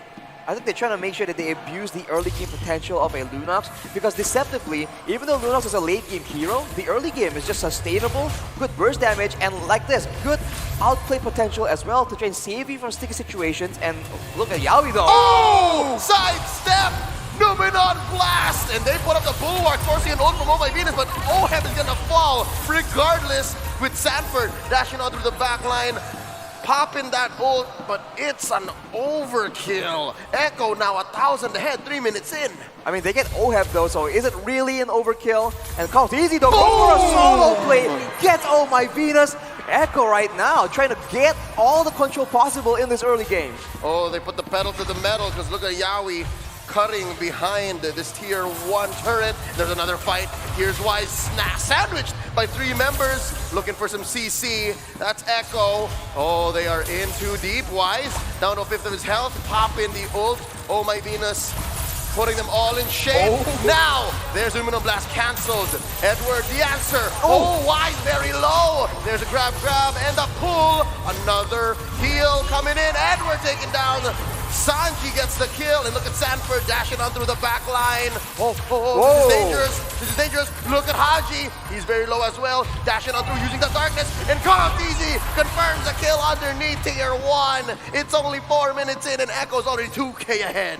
All right, Leo, I'm gonna take over. You can like chill for a minute, because that was a long fight. To put into perspective how long that fight was, 3 Appraisals Wrath, 2 Numenon Blast. You're counting. When you have ultimates just like resetting and using it again and again and again, I feel like even the minion creeps, they're like, excuse me, do I not exist to you? Am I a joke? Calm down, sir. Calm down. Both teams on the mission trying to gain that control. But unfortunately for Blacklist, Echo are the ones controlling, unless they can go for a play. But no, that's going to be the total secured. But Yawi tries to go for a play. Unfortunately, it does not land. That is the limitations of a Lolita. False engage there, close call. Blacklist have been getting better in this 5-minute game so far at reading where Yawi will put it. But still, again, that's what, 2 sidestep Numenon Blasts that the playmaker set. That's gonna be lethal if it gets him another time. But up top, Oheb gonna get caught here by the Shadow Stampede. And the Storm trumps the Filipino Sniper. Another one up top. But an ult from Oh My Venus puts Carl TZ in a compromised position. Here comes Wise with Divine Judgment on Sanji. Shadow Stampede pulling King Wise in, securing the kill for Carl TZ. That's 2 up top. None for Blacklist. I mean, you can tell right now, the crowd control, the engage tools available for Echo, there's just so many of them, and you can see a huge contrast from game number 2. Blacklist have no idea who's gonna try and make the engage happen, and Echo is taking full advantage of it, trying to confuse Blacklist as much as possible. Hey, here's the thing. We want the explosiveness from Echo. They delivered. Looking at the items right now, but before that, Echo, are they thinking about engaging again? Nope, never mind. Arashi, looking at the items, is it okay for Blacklist to fight or not? Yeah, because looking at Beatrix, it doesn't look like that's the case. It's a tough situation because Oheb is has 2 deaths. He's quite behind, and if you look at Kaltizi, he's itemizing for magical defense, understanding that the physical damage source from Blacklist is not on tempo. So Echo is just playing it very, very smart. And on the flip side, Benny Cutie, just off the passive, off the carry, does so much damage to these beefy front lines. So if Blacklist just cannot end the fight quick, it's just too difficult. And despite the buzzing of the Moon Goddess, Echo, as of right now, with a 4K gold lead, have enough damage to melt through all of that. And what's scary is Blacklist aren't really even that beefy, right? They're squishies with an Estus. So if they stand a little too long and Oh My Venus doesn't pull the trigger on the ult, then all the more it's lethal. Here's a concealed play by Yawi. Who's he gonna find? Numenon Blast right in your face! And it gets cancelled. He pulls out. Yawi puts up the bulwark. It's a 4v2 down bottom. Edward gets the grab. Yawi's gonna have to fall here. Off cam though, Carl Easy gets a turtle. Sanji very low. Cold Altar already forced out. A lot of damage from Haji. Wise gets the kill. Finally, Carl Easy in the middle of all 5 members. Here comes Sanford. Can he get somebody redeem those first 2 deaths from Echo. Oh, he's still dancing. He's still dancing, but there's way too much help from Blacklist. Wise takes down the young Sanford, and it's just Carl Deasy and Sanji left. Benny Cutie a little busy in mid. Appraiser's Rat hitting 2. Knock up from Carl Deasy, and now it's Carl Deasy who's retreating, and he's very low. Can they get the kill? Edward shuts him down. Overhead look at the behind. Benny Cutie goes Benny Cutie gets a double, takes down King Wise. There's the brilliance from Haji, Sanji, and Benny trying. There's a Numinum Blast from Yaoi. Edward pushing him back, and that's a full disengage. I mean, you say a full disengage, but Echo and Blacklist, they're looking for any reason to go through. Psych! There's a grab and a split, pulling him back. Edward knows he can't get the kill on Yaoi. Now for reals, that's a disengage. Honestly, out of nowhere, the carry, Benny Cutie just showed up behind them out of nowhere. Even I missed that due to so much action going on around the whole fight. This is an insane game. But if you look at it, Blacklist is still itemizing for a lot of magical damage, whereas Benny Cutie already at 3 items. So you can see that his damage is something that Blacklist cannot ignore. I don't speak Tagalog, but if I would use my imagination, I would imagine for both teams, there comes as you're like, huh? Go? What you want me to go? You want me to engage? Again? Okay, I'll engage. I'll engage. Like every single fight is like they're trying to find excuses of actually starting something. Echo marketing, Blacklist marketing, this is a clear sign that LaFell wants to hear the mic check for this match. All right, now Lord has spawned, both teams jockeying for position, looking for the pull.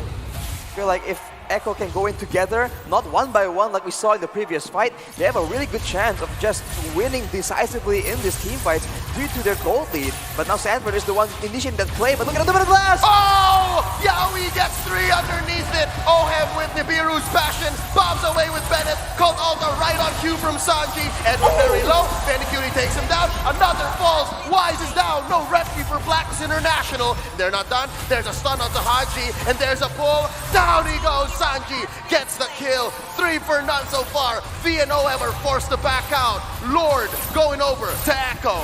4,000 goal lead, and now Echo is getting themselves a Lord. They're pressuring down at mid. Will they try to get anything at all? Oheb misses the snipe. Right now, Echo, this is what we asked for. We wanted explosiveness, and I kind of feel like this first pick, Frederick, is really paying off.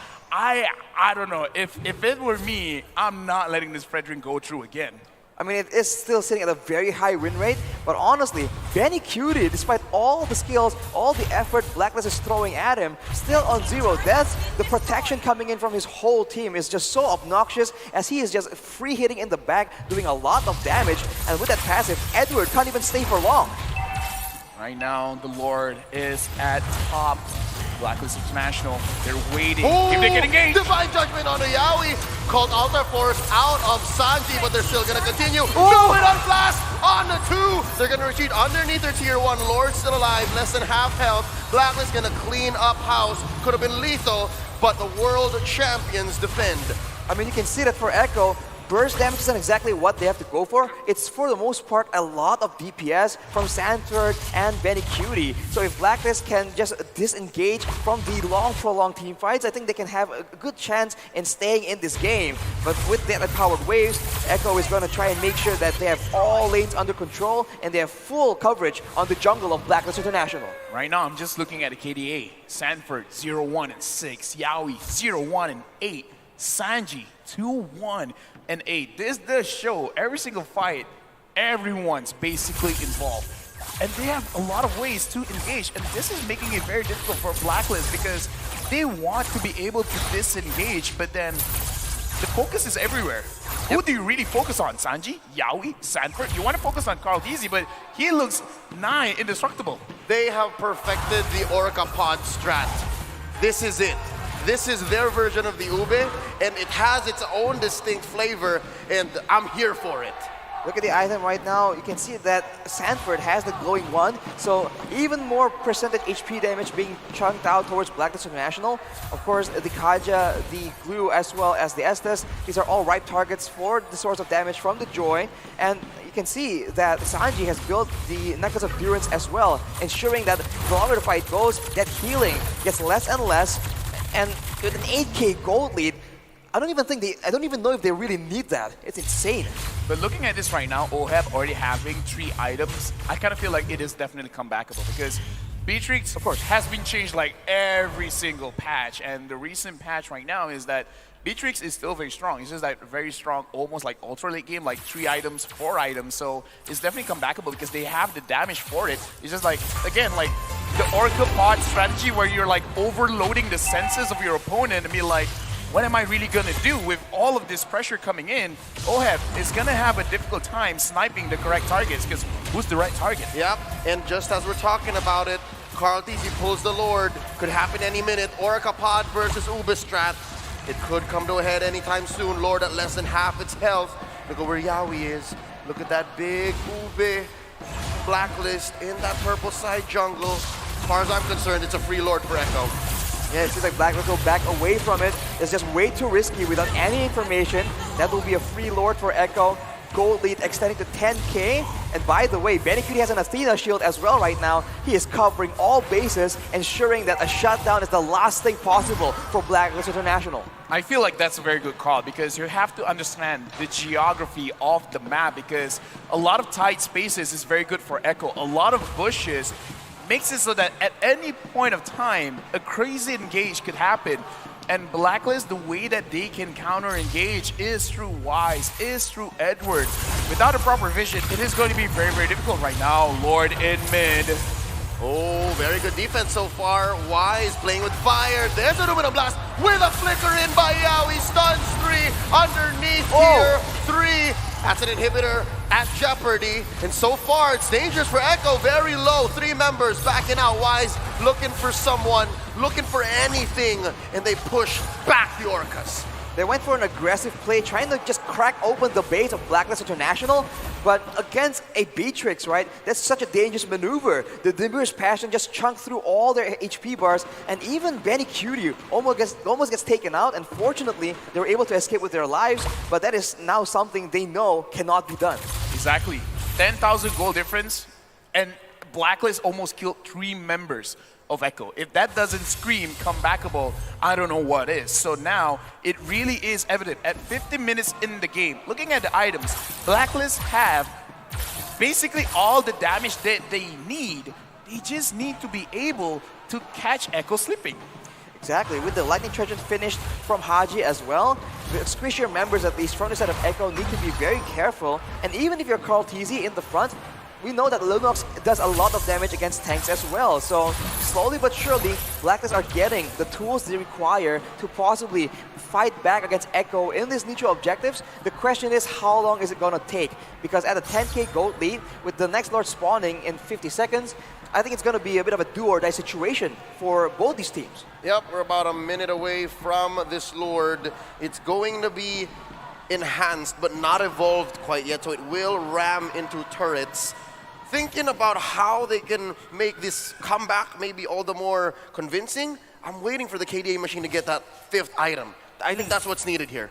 Yeah, and okay, so now looking at the map, what Blacklist really need to do is try to establish some kind of map pressure, but they can't do that until Echo shows their face, because going inside bushes, seeing it as how Yaoi has been catching 2 members, 3 members, 4 members, it's really hurting Blacklist now, and that's why we can see they're freezing the lane, kind of making, it's like a reverse freeze where like, we're making it so that everything is here. You guys want more gold? You guys already at 9,000, you want to push it to 10,000? Come here. We need to know where you are so that we can figure out how to contest. And that's the vision without vision we were talking about the other day, where Echo uses deduction, uses the fact that they're not here, okay, we know for sure that they're in this bush, we can push the advantage. And Blacklist are forced to ube their way out of this comebackable strat. And again, another free Lord for Echo. Free Lord for Echo, and honestly, I thought they were gonna take over the whole jungle of Blacklist, but they just played a bit more calm and calculated, and you saw earlier, a Holy Crystal has been completed for Sanford, I believe, and that's an even higher amount of burst damage that Blacklist need to contend with, and with the Lord here, there's a chance that Echo can crack open, can split apart this very cohesive unit that Blacklist International have. I gotta say, this is a very interesting strat, how they're turtling up here, Blacklist International. Like, people watching this, they might be like, oh, they're like giving up. It's like, no, they're not giving up. They're purposely setting up their own waves so that it's at their own favor. Exactly, it's a counter freeze. Because it was clear that Echo was freezing earlier to deny our utilities and resources, but now Blacklist are on the same page as well. That was a close call. Could have been a pull. It's Wise who's the only one outside his base. Alone in the jungle against multiple members of Echo.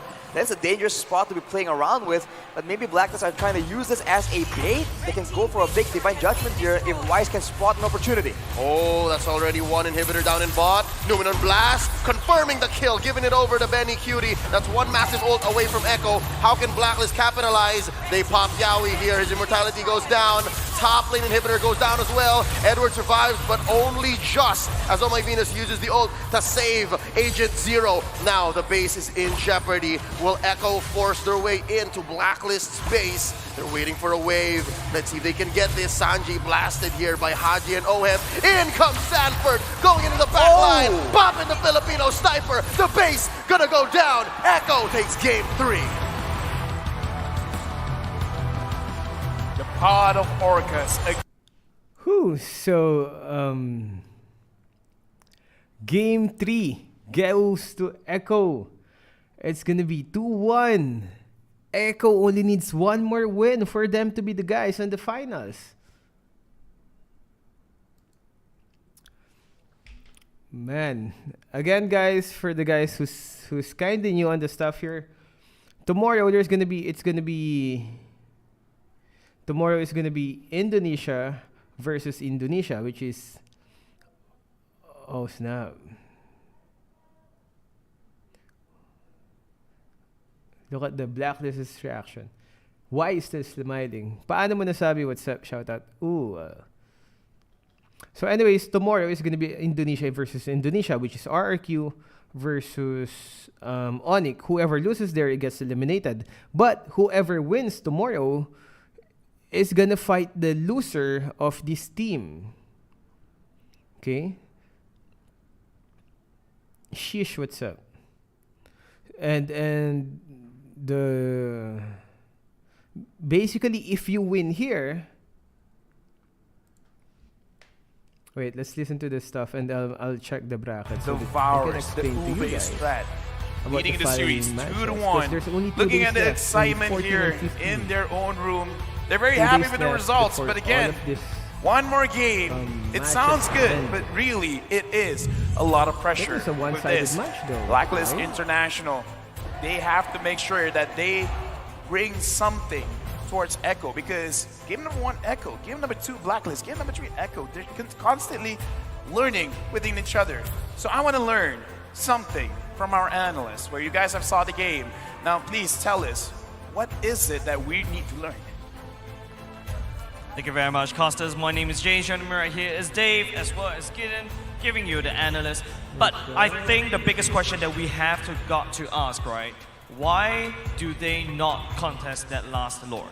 Well, I think, for Blacklist's position, they understand that it's really difficult to walk up, and they're going to be using more resources than they should. So therefore, let's just play the high ground, and if Oheb is still alive, we got a chance. That's what I'm assuming. What about you, Dave? No, I think it's about a similar way, right? Blacklist really want to turtle until Oheb, Haji get those power spike, and then they can really fight back. But Echo fought the last fight, fought the push really well. To sync the wave almost perfectly. Again, whoever wins to have the entire tower push really patiently, and sure enough, it turned out really different. Yeah, and apart from that, right, another point I would like to add on is that you also have a 10k goal lead, a disadvantage against you. So I think the way they're thinking about it, it's a lot easier to defend the high ground, use your turrets as somewhat like an additional damage on towards your opponents if they extend. But what happened to Echo? How did they manage to break through Blacklist? Well, number one, we're seeing that Sanford, especially on this join, the EXP lane, getting right into the face of the Beatrix, making it really tough, especially when you have Vengeance available. You just kill yourself unnecessarily.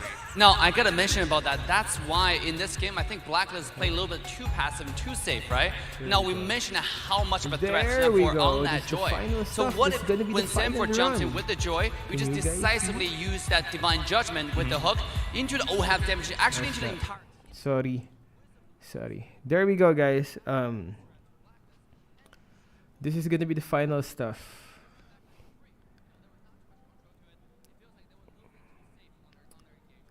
So again, Indonesia versus Indonesia. Then the winner of that fight is gonna move to the next one. And the loser of this fight is gonna move here. Basically, whoever wins this fight is gonna be the one in the finals, and the loser still has to fight it out on the on the whichever Indonesian teams.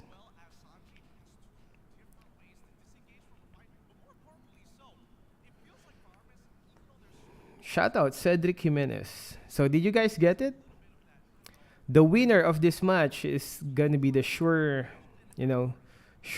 team in the finals, and the loser will have to fight it out with the Indonesian team, whichever Indonesian team is gonna win.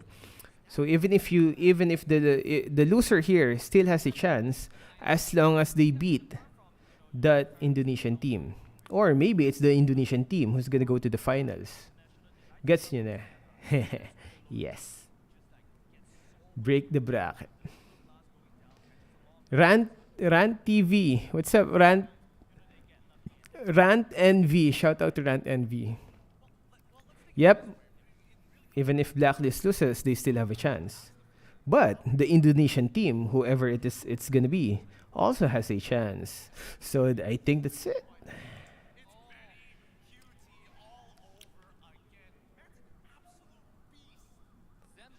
Benny Cutie. God dang, Benny Cutie. Have my kids. Benny so dangerous on carry, man. They kind of changed the... It was usually 3 p.m. But today we started at 12 because we had 3 matches. Is Baksha Core good? Baksha Core good? I don't know. I have not tried Baksha Core, nor have I seen a Baksha Core. Shout out Fads Bishop.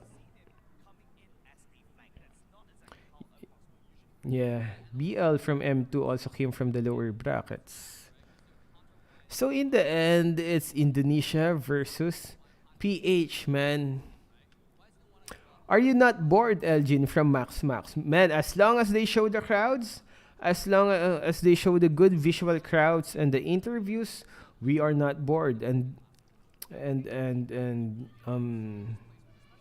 seeing the place, there's not much good place though recently. I still have the match yesterday was also so insane. That was Onyx versus forgot. Was it Echo?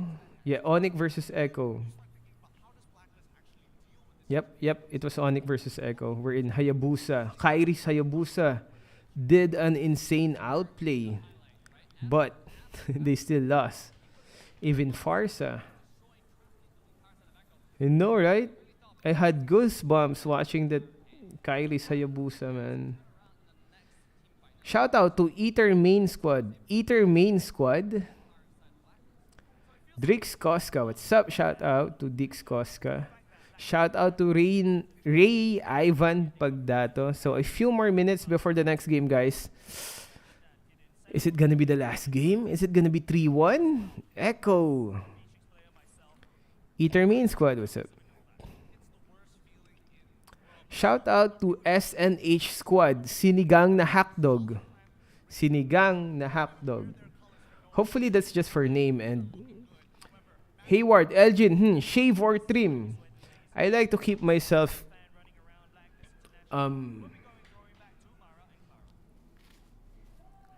anyways. Oh snap, here we go. Let's go for the interview. Woo. Talent Aura Esports yang hadir untuk mendukung Eco Philippines. We have Aura talent here. The first one is... Halo semua, udah pasti kenal aku kan? Angie, halo. Angie, kamu ngedukung siapa Angie? Aku yang pasti Ngedukung Eko dong. Ada yang spesial ya? Rahasia. Nanti kita korek-korek ya. Ada siapa lagi nih? Halo, aku Alexandra Shirley. Aku talent barunya Aura, guys. Wow, oke Shirley di sini tentu juga ngedukung Eko ya. Dukung Eko dong. Gimana ngeliat Eko tadi? Keren banget, udah pasti menang, guys. Oh, she's sure that Eko will win this time. Kalau kamu? Halo, aku Adriana Suci. Aku talent Aura. Ini pertama kali ngeliat atau gimana? Ngeliat Eko gimana sih? Menurut aku permainannya tadi keren, disiplin juga. Keren deh pokoknya. You say that his gameplay is really strong and so cool for Eko. What about you? Kira-kira ya, ini skornya bakal berapa sih? Menurut aku kayaknya sih 3-1 lah ya. 3-1, 3-1 for the prediction for this games. Oke. Dan di sini kamu kan udah bisa ngeliat langsung nih anak-anaknya ada di depan Angie yang spesial. Yeah, kira-kira they said. Whatever that means, it sounds sexy. Kira-kira, yeah. Anyways, so, oh snap, it's not done. Thumbs up, thumbs up. Eko do the best and play the best for the game. Apa yang paling kamu suka sih kalau dari Eko?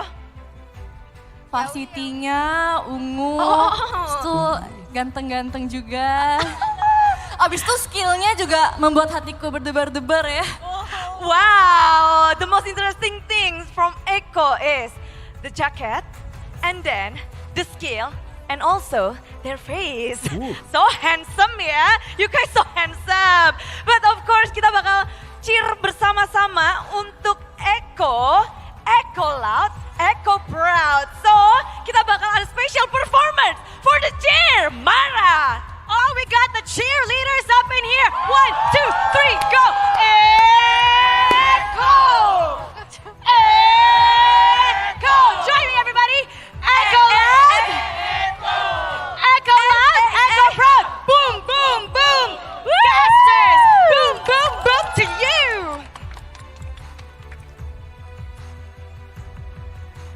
Okay, man. I'm too old for this crap, man. My heart. Anyways, 4 more minutes before the next game. Let's just wait for the next game. Kuya, why did Carl TC left Bren Esports? I am not sure. To be honest, I'm not sure. Wag ka na po mag-English. I'm sorry, man, but we still have a lot of viewers who's not from PH. Right? Kuya Elgin, can I play with you? I'm actually gonna work after this one. Boss Elgin, nakuha mo bang figurine nung M3 na? We don't have any figurine from Mobile Legends, bro. Shout out kay Kuya Roniel Sayas. Kuya Roniel. Shout out to Kuya Roniel. Kuya Roniel! Shout out. Kuya Roniel. And doon na lang. Boss Elgin, sinong hero tingin nyo? Oh, here we go. The draft pick. Almost there. Good. Shout out. Julian Amalos. What's up? What's that blue bag in front of the players? Probably a warm compress Pokemon. Probably a warm compress for better blood circulations around their fingers. So they have better blood circulation. Nah, but we don't have any figurine from any... Kuya Elgin, do you think this match will be a tie? Is this going to be a 2-2 or is it going to be another easy win for Echo? You have to remember though, those 2 wins that Echo had was an easy take. While the 1 win that Blacklist has, they had to work really hard for that 1 win. So does that say a lot? Does that mean that Echo really is in a better shape right now as compared to the Blacklist? We will see. Hopefully, to be honest, hopefully Blacklist answers back. Shout out Benji Agravante, what's up? Wash out James Bryan Betaganso. Good. Kuya Elgin, I love you. I love you too, man. Costco. Day 2 on trying to get Elgin join M5. We're more of a content creator, man. Betaganso family. Did I say that right? Big buff? Which hero has been forgotten for a while now?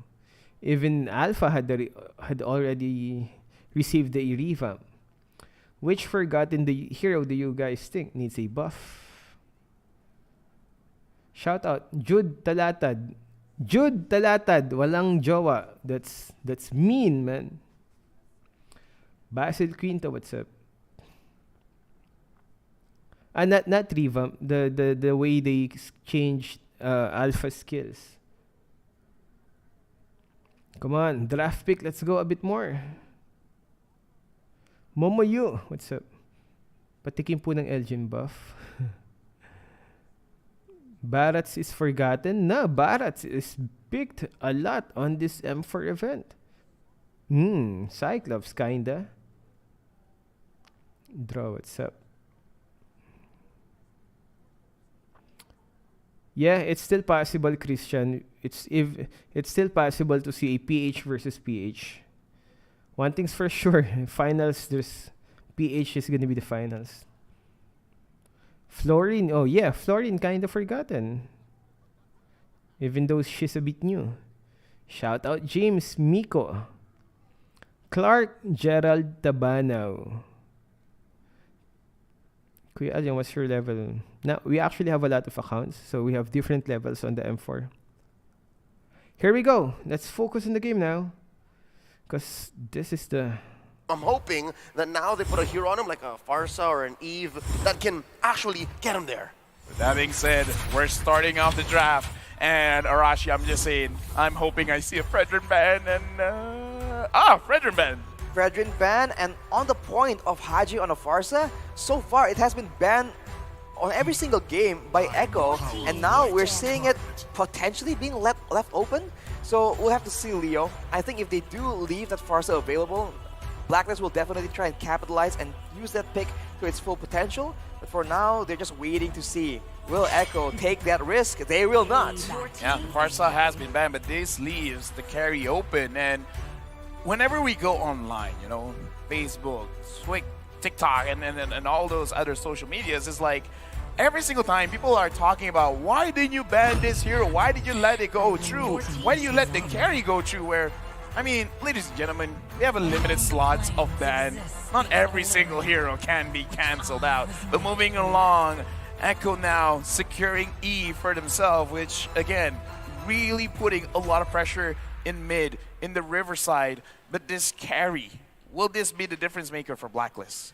Yep, they're at least confirming one of their damage sources, but looking at Echo, the world is their oyster, right? They got the Eve, so they have their box. What's this other pick here? Is this the Joy, since it is open? Is it going to be a Yuzhong? But instead, whoa! Is this one of the earliest Harrods we've seen in M4? The earliest Harrod, I feel, because I don't think anyone has first picked it yet. And answering back quickly, they got the Lolita as well as the Valentina. Aggressive picks from the side of Blacklist as well, and Echo did pick the Harriet in the first drafting phase early, but as a third pick, not a first pick, so it is very early indeed. But keep in mind, in that first game, Betty Cutie was able to pop off in such an insane way on an Harriet in the early game, so Blacklist needs to find some countermeasures quick.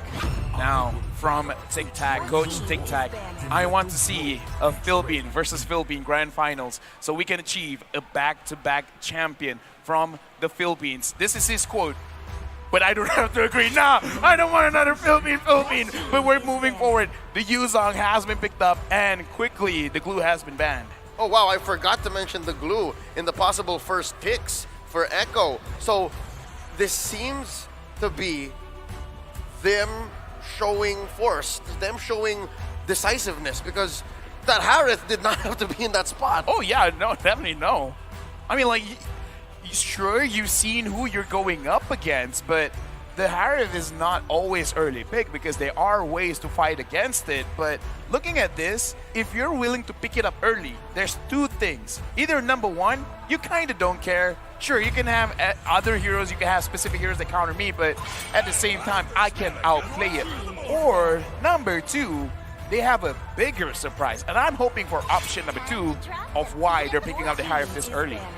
And actually, Echo are the ones banning away that Joy. I guess with a Harith in their hands, they don't really want 2 of the same kind of tools for their team composition. But against a Lolita, though, this is a concern, right? Echo has been so decisive and so aggressive. Against a Lolita against an aggressive team, just gets bumped around and gets that Luminous Blast cancelled. So that is something that Blacklist needs to try and keep in mind.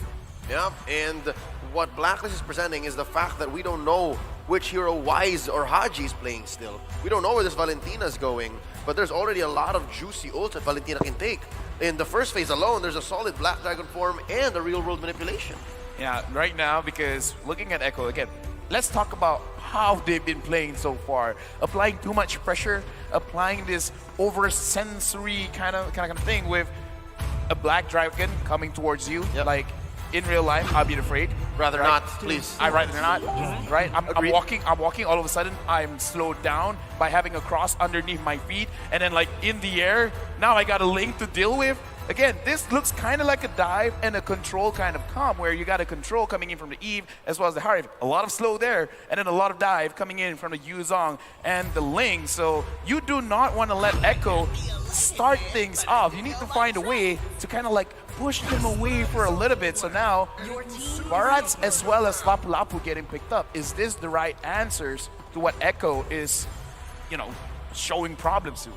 Again, in theory, on paper, it's the same idea, right? 3 very beefy characters with a good source of magic damage and a good source of physical damage. Unfortunately, if you recall the first game, Echo has a very similar composition, and there they were using a Hilda to facilitate their aggression.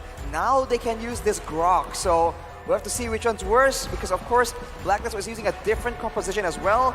But this is going to be a very dangerous game, man. A lot of danger, a lot of engagement available for both these teams. That's true, specifically for Echo, because it's so clear what they're trying to do, right? They want to shock and awe. We set up the box. If you want to fight in it, okay, you're lost. If not, we'll chase you down. But Blacklist actually set up a pretty good lineup themselves. You have a Lolita, a carry. It's a lot of good coverage. It's a matter of which heroes Haji can find with the IMU, and then how early Wise can snowball on his signature Barats. Again, I just want to say this. Indonesian cameraman, you're the Indonesian sniper. Very, very impressive. But yes, we got to look into this game because all the cats like boxes. And we got a few cats here in this game. Number 4. Blacklist going up against Echo. Who will win the fight in the box and who will think outside of the box? Off the bat, look at the amount of magic shops available for both these, the mystery shops for all these early game heroes, man. Echo for sure wants to try and start snowballing, and in the early stage of the game, you see that Vanicurity also has a Purify, so we're still respecting the potential for Blacklist to strike back with their own crowd control. I think Blacklist wants to go a little faster this time, and they're showing it via their battle spells and their movements. Look at this, Oh My Venus going ahead and giving a little bit of their peace of mind to Carl Teasy, as well as the fact that they have 4 flickers. 4 flickers! I do agree that they have to push the tempo a little bit. They got to move a little bit faster. But now the question is, where? Do you really want to put pressure into the jungle? And if you do want to put pressure into the jungle, what are you willing to expend? Because right now, Oh My Venus, he's really providing the vision. But I kind of want Haji to get that level 4 a little bit first. Haji level 4 will definitely be a significant power spike, but the concern is with so many flickers on the side of Blacklist, they don't have a lot of purifies, and they are 2 absolutely solid engage tools in the Black Dragon form with the Petrify Furious Dive, and of course with Yaoi, Flicker, Wild Charge. So once level 4 rolls around, Echo has a chance to just completely shock Blacklist International. Yep, but it looks like these 4v4s, 5v5s aren't going to happen quite yet, because at least before this first turn, we're about 15 seconds away. Gold Crab going over to Carl Teasy here. Sanji spacing out Haji and Edward. Are we going to see a purple delay, or are they just going to make a beeline for this turtle? I kind of wish that Blacklist does put that pressure there. I just kind of feel like they want Wise to be a little bit more comfortable, get that 15 stacks, maybe off of this fight around the turtle, but in the mid, looks like Wise that is welcome, answered by a Tempest of Blades. Wise put down to about 1/4 of his health. Flicker spent by Yaoi. He's holding on to a Wild Charge. It's going to be for naught. Wow, he went with a flicker, but he didn't really get anything with that, so it's a bit of a mistake, but Edward goes in 1v4 right now. Bravest fighter answered by a real-world manipulation. Newman on blast. No one home. Edward forced the flicker out. Echo with a clean take for that major objective. So many things happening at the same time, but still nothing significant just taken by either team. I mean, like, a lot of boxes were set up, but no one is really taking the bait. And with that being said, looking at the items right now, I'm already looking at Haji. It looks like he wants to be like a scaling kind of Valentina, going for the elegant gem. But right now, Sanji, no mana. It looks like Yawi will be able to protect him. You know, I was thinking that maybe Sanji was going to go for a bit of a glowing one early on, considering the amount of high HP members Blacklist have on their roster. But at the same time, with how often he's just casting spells left and right, I guess he really requires the Enchanted Talisman, lest he becomes useless in the middle of a very important team fight. But looking at the items, I kind of feel like with the Elegant Gem, it might be a situation where he wants to go for a Clock of Destiny Lightning Truncheon combo, and if he does that, sure, he doesn't have a lot of cooldown to really like spam that Terrify, but because if he does take the ult from Sanji, then his real-world manipulation will hurt, because that is burst damage going all over around, and hook damage right now, Sanford getting approached by 2. Oh, that's a detoness welcome, answered by a bravest fighter, forcing out a Black Dragon form, out of bounds. Sanford goes to save himself, and he will get away with it, and save himself a death. In a way, this is what makes Yuzong so much better than a glue, right? It's almost a guaranteed escape unless you get bursted down. So if you want to be oppressive, if you want to have to pull multiple members towards your lane, this Yuzong pick is just so flexible, and later in the team fights, it can be the deterrent they require to ensure that the carry cannot free hit with those very dangerous basic attacks. I like whoever designed these kind of heroes like the Yuzong, like the Farsa. Their idea is you can't die in the Land of Dawn if you're not in the Land of Dawn. But speaking of which, that's just logic. Here we go. Real world manipulation. The stolen one from Haji. He is you. I am you. Oh, that's Carl Teasy caught out by the Numenon. Blast by Oh My Venus. Helping Wise secure not only first blood, but also the turtle. Clear win for Blacklist. It was a preemptive flicker from Oh My Venus that just catches Carl Teasy. What a play, and Blacklist now has some momentum, a 1.2k gold lead, and Echo are the ones now considering how can they play against this, because the crowd control is lethal from Blacklist. It's far from the LaFell threshold, 2k ahead, but can we even call Echo a scaling lineup? okay, hold on, looking at the draft, kinda, but not really, because they really start getting online by 2 items, so you're not really looking at the 2,000 threshold. You're just like, okay, you got 2 items, you guys feeling comfortable, let's go for it, because we gotta look back like what happened just now, where Oh My Venus has 2050 vision, and I'm talking about the year, not the eyesight. He saw moving forward, this is where Carl TZ is gonna be, so that's where I'm gonna flicker. So with that kind of movement, Blacklist now 1.4k ahead, but concealed play, will they actually go for it? They set up the box, real world manipulation answered with a wild charge. Oh My Venus in trouble, answers back, threatens the Numenon blast but falls regardless, and here comes Carl Teasy taking down Oheb, 2 for 1. Benny Cutie suffers the trade, but Carl Teasy will go ahead and whack away at this turret. Oheb going in all in to try and just go for a trade there. It was a valiant attempt, but unfortunately not quite enough. And now Echo are able to reduce the gold lead down to 1,000. And with Carl Teasy just being so active around the map, he's a constant threat in the back of Blacklist International. Oh, Haji with the IMU real world manipulation, taking down the ult's owner. And now Wise, gonna be very low here. Popped down by Carl Teasy, Black Dragon form by Sanford, splitting up the Ube. Now it's Oh My Venus turn, wild charge onto the Guardian's barrier. Sanford still in the half, Black Dragon form, pushed away by Edward, flicker in by Oheb, securing the kill for Blacklist. That is how scary Oheb is, but now Benny Cutie tries to fight. Zaman Force helping him dash on through, but Oheb gets more than a few pinwheels on him. Sanji goes for the trade, it's 1 for 1 in mid. It's a back and forth slugfest, and Edward is still sticking around with no HP. What is going on? Oh My Venus. Void Crystal! Oh! At the most unfortunate moment, but ladies and gentlemen, we need to make sure our athletes get the best experience. Okay. Wow, Calm man. down. We need to calm down. This Bringing it game. down. I'm calm, you calm down. Yeah, you calm down. Oh, my bad. All right. Okay, so speaking of calming down, they weren't calm when OHEB actually arrives because we get to see once OHEB comes, it's like, yo, let's everyone back up. Except NQ is like, nah, I'm going forward. And it's a lot of like trading going back and forth where they're like, nah, I can outplay this.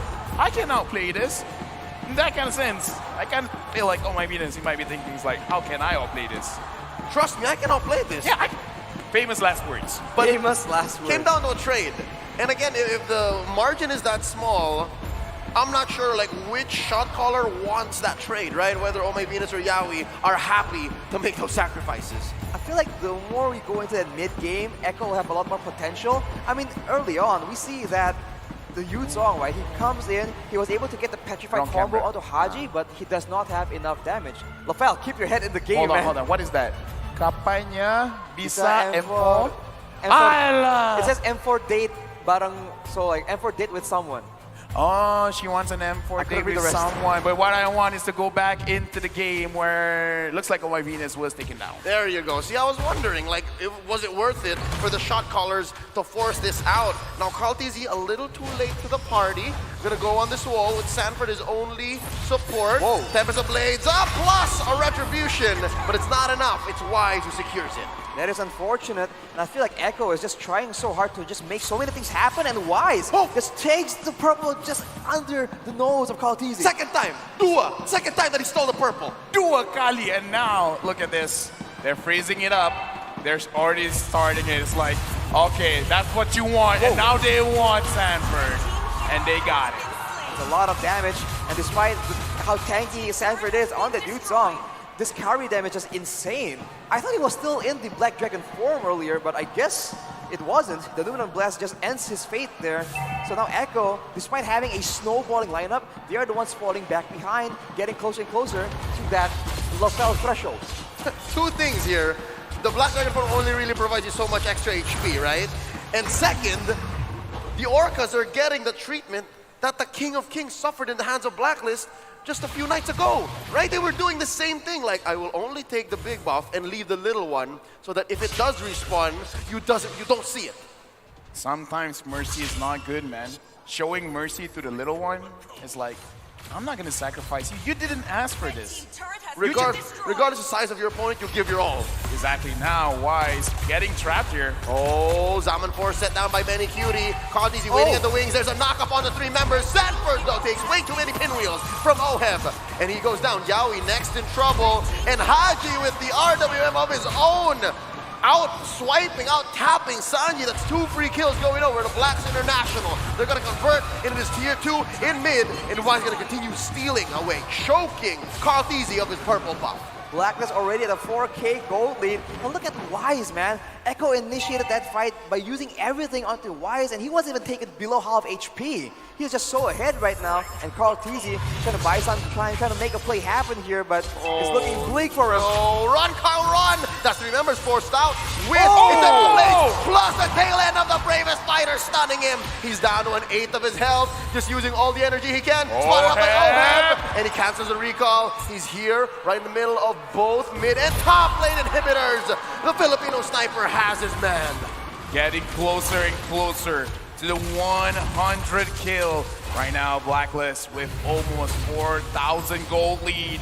Edward pushing Yaoi away, and now Blacklist looks like they're getting this Lord for free. Echo might have to slow this down, even though they're supposed to be the aggressors. They need items right here. Because with a few select items, Sanford can still be a huge menace, can one-shot OHEB, unless of course OHEB has some precautions against that. So I think they have to try and get some small power spikes before they can even use their tools effectively to try and shut down the offense coming in from Blacklist.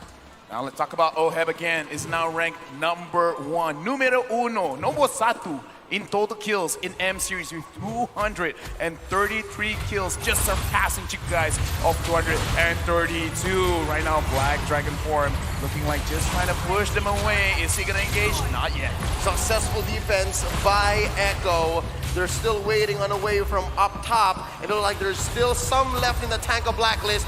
Numinum Blast charge up by the Queen. Ooh. Calling it off. Nope, never mind. Wild charge coming in. Yaoi, the aggressor. Tempest of Blades knocking up one. Down goes Oheb. Down goes Benny Cutie. Yaoi pays the price. Carl Deasy getting on out of here. 2 for 1 so far. Make that a 3 for 1. That's Haji taking down Carl Deasy, and the mid lane inhibitor is going to fall. Blacklist pushing the advantage. 4 members available right here and 3 members still respawning from Echo. Sanji is trying his best to try and delay this, but look at the damage coming in. Oh, the Terrified keeping this even play. Sanji needs to heal up, and Sanford backing out. Here comes Yaoi. Sanji takes down Edward. Agent Zero is down for now. Echo pushes out Blacklist. They live to see another day. Wild charge plus RWM, making sure that no further damage is done to their base. Echo right now is really holding on, looking at the items. I'm looking at the heart, already having 3. The Holy Crystal, the Calamity Reaper, it should be enough, but Wise, he's barely taking any damage from Echo. Oh, Zaman Force plus Black Dragon form. No home for the Numenon Blast. Oh, I'm in trouble. Carl Deasy gets him. Wise, the next one on the docket. Carl Deasy falls. Wise as well. It's a 2 for 1 so far, and Echo wins this engagement. Despite everything, Echo actually comes out on top there. They're able to just deny OHEB any chance of participating in the fight. But right now, the real question, the real problem is Haji on that Valentina, man. He is doing a lot of damage because, as Lafel mentioned, he went for the Clock of Destiny Lightning Truncheon, and he has a Divine Glaive at this point. So Echo, they can't rest easy just because they take out OHEB. And look at that, engage though! Oh, the battle for the purple buff! Will Oh My Venus fall for this? The answer is yes! Benny Cutie gets 1. Oh, but he falls himself. Haji, the KDA machine is way too farmed up. He steals the wild charge, pushing back the remaining members of Echo. I was a roaming, but I'm going for this mage role, this mid lane role, just because of how you can really change how you play with the hero just by adjusting the items, because Haji going for a more bursty kind of build, even if you're like kind of tanky, you're kind of like not really all that tanky going up against Haji, building this like very aggressive, heavy damage kind of build on this Valentina. The combination of the 2 different damages from Blacklist is something that Echo needs to try and deal with. Of course, with the more items being built, they can have the option of just stacking physical defense and then bursting down Haji, or vice versa, stacking up some magical defense and bursting down OHEB instead. So options are definitely still available, and with the goal being down to 2K, Echo can still definitely make a game-winning play. Look at this Orca pod rotation. That's 5 members north of the Lord. Wise and Edward have eyes on them, but I'm not sure if they know how many members exactly. Concealed play, popped in. Can they find him? Haji as well. Steals a real manipulation. Numenon Blast as well. No one home answers back with a wild charge plus Black Dragon farm. The full combo suffered by OHEB. He's the first casualty here. Benny Cutie as well. Haji is godlike. Someone stop the KDA machine. He gets 2 kills. Sanji falls. Now Sanford the only one left. Can Edward finish him? Sanford backing out. Oh My Venus looking for that stun. It's 3 members of Echo left. And Blacklist International relentless. They want to take down Sanford. He's going to survive. There's a wave here. Can these 3 members of Blacklist finish the job? The answer still in the air. There's 1 big siege minion here. Numenon Blast set up by Oh My Venus. Wild charge by Haji. It's stolen. No more minions here. Yaoi very low. Can they finish him? Here's another wave up top. Carl Deasy doing his best. Tempest ablaze on. Blacklist International retreats. Woo! What an intense defense from Echo. Oh, wait! Is it a defense? Sanford going in here, Leo. I'm not done, says Sanford. Oh, but maybe I am. He's very low now. Stunned up by Oh My Venus. Pop with a concussive blast.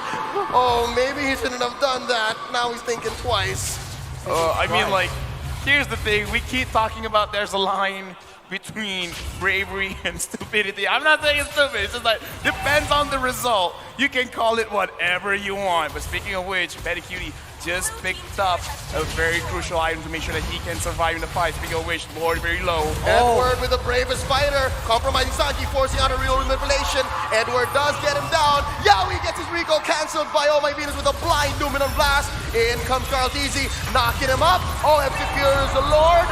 Down goes Carl Deasy. This is MVP on MVP violence. Now Yaoi pushed out, and look, a split pushed down bottom by Benny Cutie. Not tonight, Benny, not tonight. not possible. And unfortunately, Benny gets taken out, and so does Sanford. It's only Yawi alone against the full roster of Blacklist International. This might be the end, Leo. Oh, the writing's on the wall. 2-on-1. Yawi can't do much here. He's gonna bite it as well. Blacklist International takes us to Game 5. And there we go, guys. Blacklist answering back. Man, of course, what better way to end this fight against these two insanely good teams, but a best of 5, 2-2. Whew. So this is it. This is it, guys. This is the decision that had it almost, but Valentina was watching, man. And it wasn't that easy for Harit, even if I think, right? Unless he waited for a bit. And if Valentina didn't show up, it was going to be the Lord that was going to defend that tower. 2-2. Who will be the finalist? Game pause. XX Tentation. Nakakakaba talaga. Yeah, that Yuzong though. That Sanford was... Why Sanford?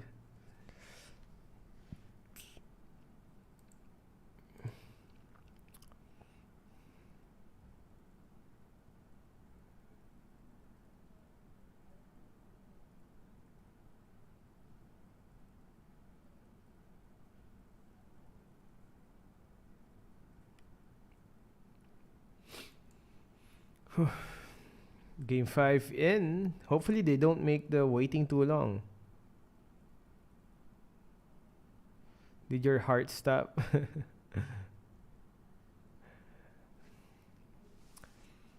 if well, lots of if, but this is the outcome. Shout out to Carl John Haniel, what's up? Na game 5 pa. Yeah, Tagalog ka po. Tagalog ka po from Aying Camus. Aying Camus, mabuhay ka, kaibigan. Mabuhay ka hanggang gusto mo.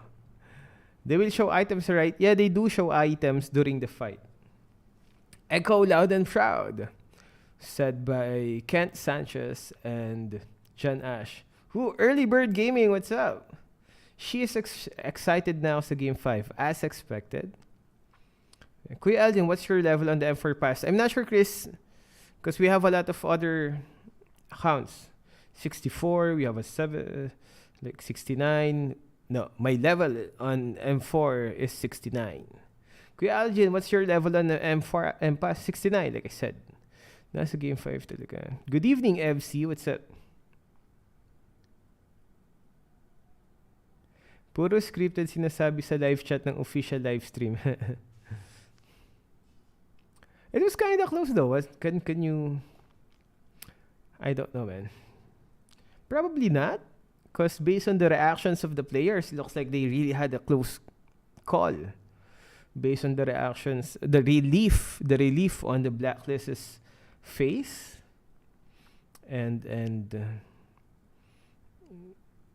Yo, Sauce, Chink Koska, Nico Jactin, Adrian Cabaltera. Can you be my boyfriend, Elgin, from Music Lover? I have 4 kids, man. I have 4 kids. Mag-live ka pa rin sa Game 5, ah? Yeah, this is Game 5. We're not gonna stop now when it's agoy moments. When it's the juiciest part of the day. We had to go through a lot. We actually was live streaming already on 12 afternoon. Oh snap, how long have we been live streaming? We started at 12. We had like 1 hour break. And it's almost 11 now. Daddy Ekjin, Hungry Hanabi. So since we have a lot of viewers, again, sneak peek of our next video. Wait, did we already upload this? For the guys who has not yet watched our latest video, it's this one. Hey guys, what's up? So we have a new update on Advanced Server and it's patch 1.7.52. First on our list is the buff on Hanabi. They increase her basic attack lifesteal ratio from 80 to 100%. Oh, also a buff on Fanny. Next is the buff on Fanny. They increase her HP growth by 10 points, and it's because of the new airborne and suppression effect, which can stop her while in mid-air. So, a lot of buff. Did it already get published?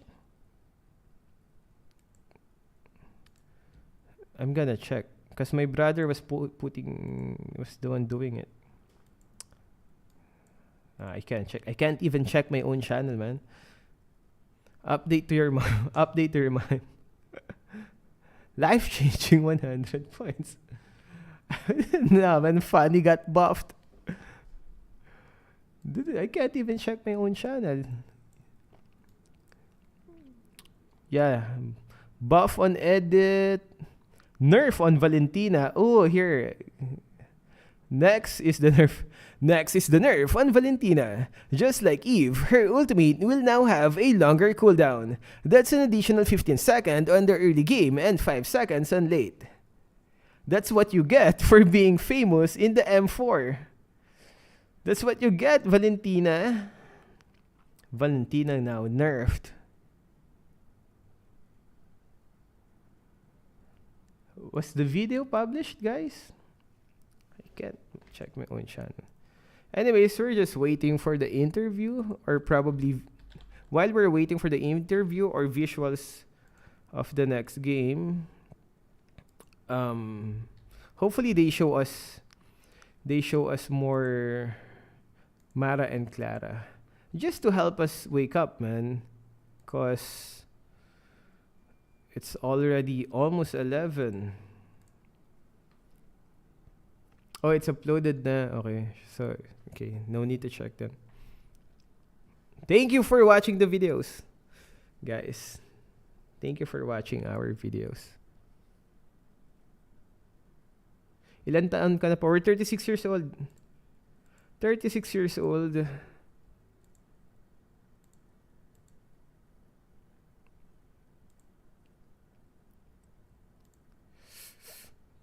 Any upcoming events? So far, no news yet. It's just 8 p.m. there. Ooh. Can you say it again? The hey guys, what's up, please? That's my favorite. Okay. Hey guys, what's up? So we have a new update on Advanced Server, and it's patch 1.9.69. First on our list is the buff on your mom. On your mom. There. Sorry if I offended any moms out there. Where were you from, Elgin? We're from Novaliches, Quezon City, PH. Ooh, snap. I'm gonna read Orly Galogo, okay? This is Orly Galogo's comment, not mine. Pinagbigyan na nga ng tuwin ang Echo. Gusto pang manalo agad. Abay, di pwede yan. Again, this is from Orly Galogo. Pinagbigyan na nga ng tuwin ng Echo. Gusto pang manalo agad. Abay, di na pwede yan. Not from me.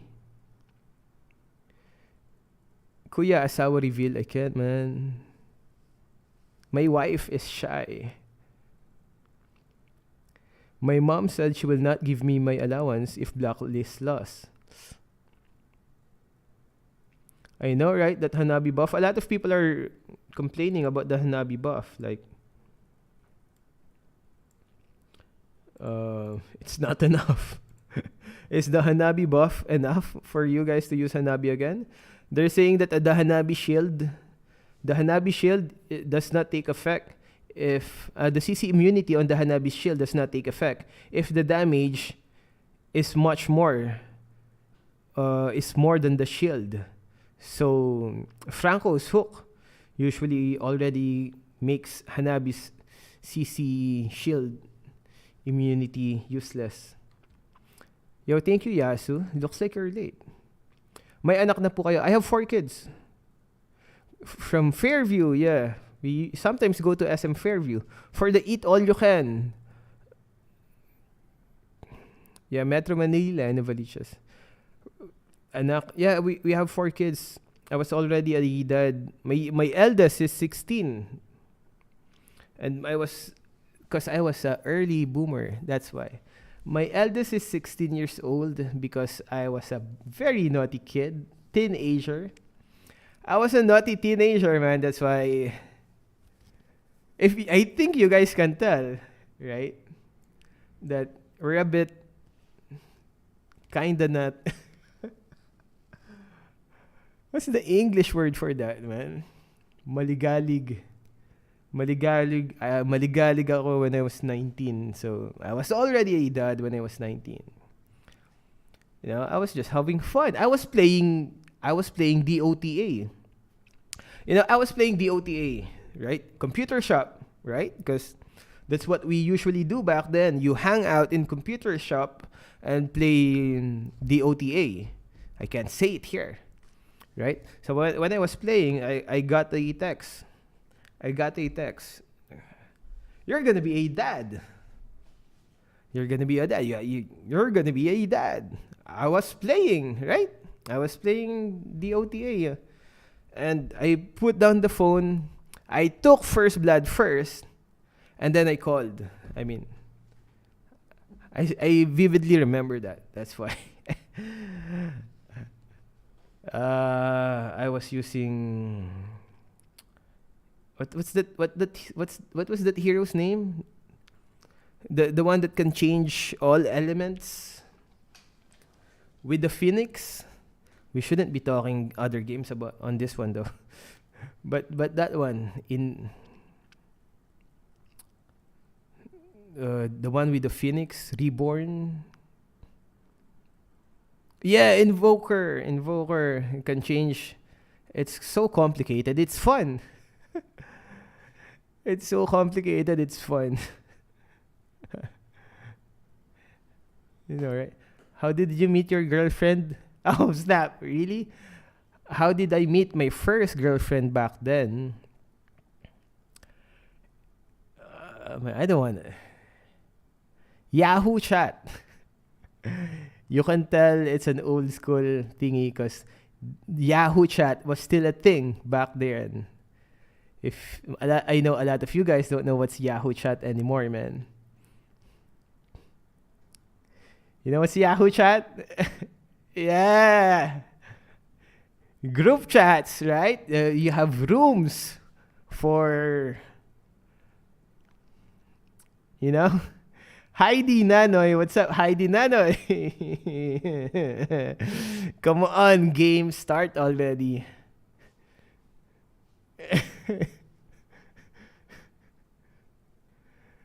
Oh, it's not old school. Yahoo Messenger. Cameras. Let's start before things get wild, man. We don't want to get cancelled. 2 more minutes before the next game. Wait, why do you guys know that? I thought I was the old one. Why do you guys know that? Isn't that really old?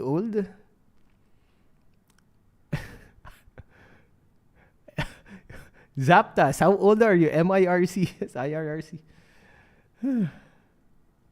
Yeah, good old days. Good old days. Life was simple. You just had to wake up, play, you know? But what do you call that in English? Yung palamunin. Palamunin ka. Pabigat sa lipunan. You were I don't know, man. LimeWire. Oh my God, LimeWire. We have grandpas out here. LimeWire. No, he did not get the figure in. Disgrace. Freeloader. Pabigat sa lipunan. Yeah, because all we do was play, right? Tambay, a burden to your parents, a burden to the government. Because all you do is play, and if you're not playing, you're causing trouble. Because back then, gangs was if you were in a gang, like you're cool, right? If you know those hand signs, you were like Naruto. Back then, it was like Naruto, man. You do gang signs with your hands. It's like you just summoned You can actually summon your homies. That's why. With gang signs back then, that's a ninjutsu gang sign for to summon your homies. Well, I'm glad the generation these days is actually way better. It's peaceful. It's all about TikTok. Even it's still better, man. I would rather take TikTok generation as compared to the gang generation, because this was bad, man.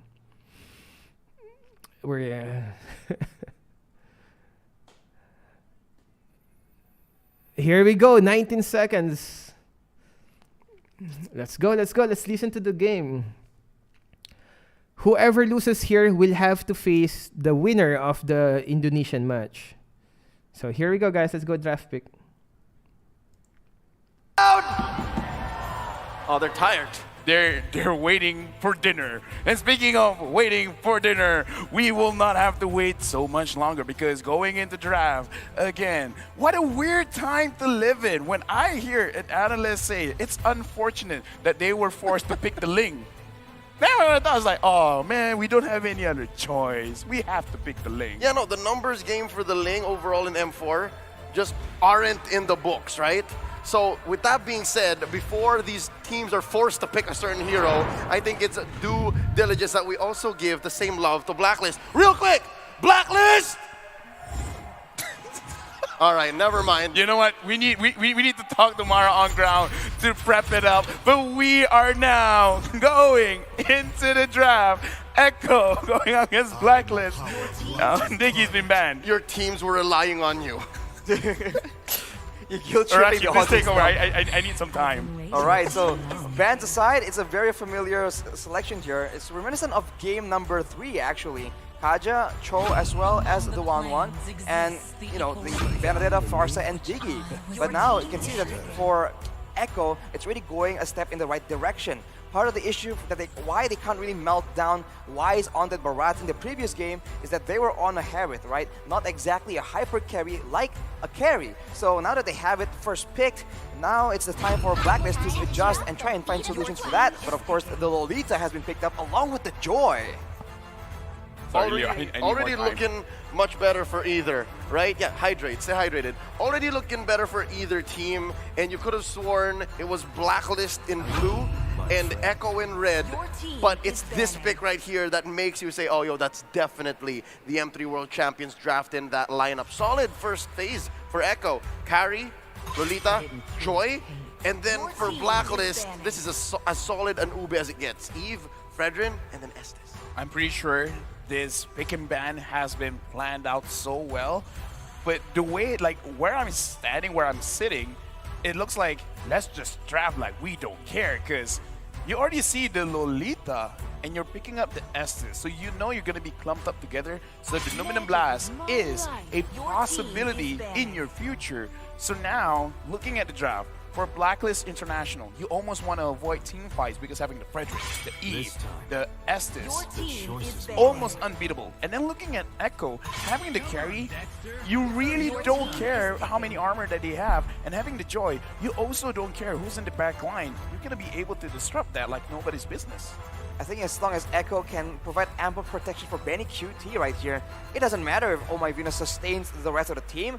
In due time, they will fall to that high DPS in the late game. The concern right now is this is the first time I think we've seen a Yve in the hands of Blacklist. So we've seen Haji perform insanely on that Valentina, but now on the Yve, it's a different approach. But in the right hands, it's still also a huge threat, especially because that real-world manipulation can still be used very much to zone away Benny QT with that short range on the carry. It's more of... Now Blacklist is showing Echo this early on that here is the heart of our strategy. How are you going to Orca pod through it? And they give Oheb a solid hero that can take care of himself. And laning wise, I played this several times in ranked. It's okay. I think Brody versus Carry is okay. I actually like it. I really do, because having Oh My Venus with the S's could heal up the Brody, and then it just becomes a point of once the Brody has 2 items, a Malefic Roar, a Blade of Despair, if you want a cheaper alternative, then you can switch out the Blade of Despair with a Hunter Strike, and with all of that penetration and that raw physical attack, you should have enough damage to potentially kill Cutie. Team fight-wise as well, you have to just make sure that there's more left in the tank and you don't break up the Ube, because Sanford is so good at that. They have to watch out. Now they're going to wrap up their whole draft. Echo picks up the Lilia and the Grok. It's Lilia and Grok, so not as much tanky heroes, but a lot of damage. And this reminds me of game number 3, where Echo were able to get Joy and carry, and that mixed DPS, magical and physical, was just a lot to deal with. But I think Blacklist want to go head-to-head. They go with the same kind of combination, right? Long-range physical and magical, 3 solid front lines. Now looking at the draft, when I see a Lilia, when I see a Grok, if they have the cojones, they could just be like, I'm gonna clear my lane very fast. It's gonna take a while for my minions to come back to my lane. I might as well just spend time in the jungle. I'm looking at the draft. There is the possibility, the opportunity to forget your laning phase and go to the jungle. We're gonna see if that's gonna happen. By the looks of things, we're not even sure where that Joy is going, right?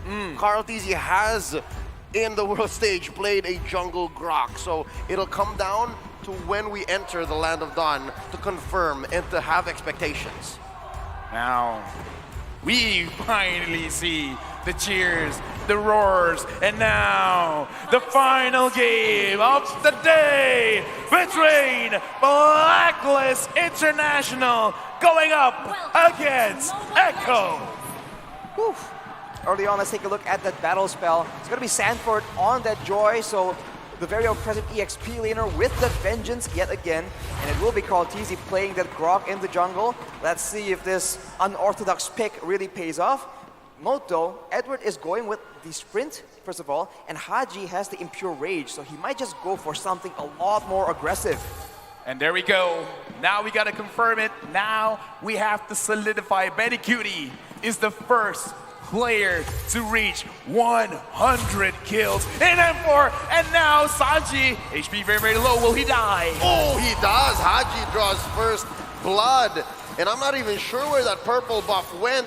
But Sanford looking for more, bumps into 4 members of Blacklist, a little too early, too soon for comfort. Blacklist now 500 gold ahead.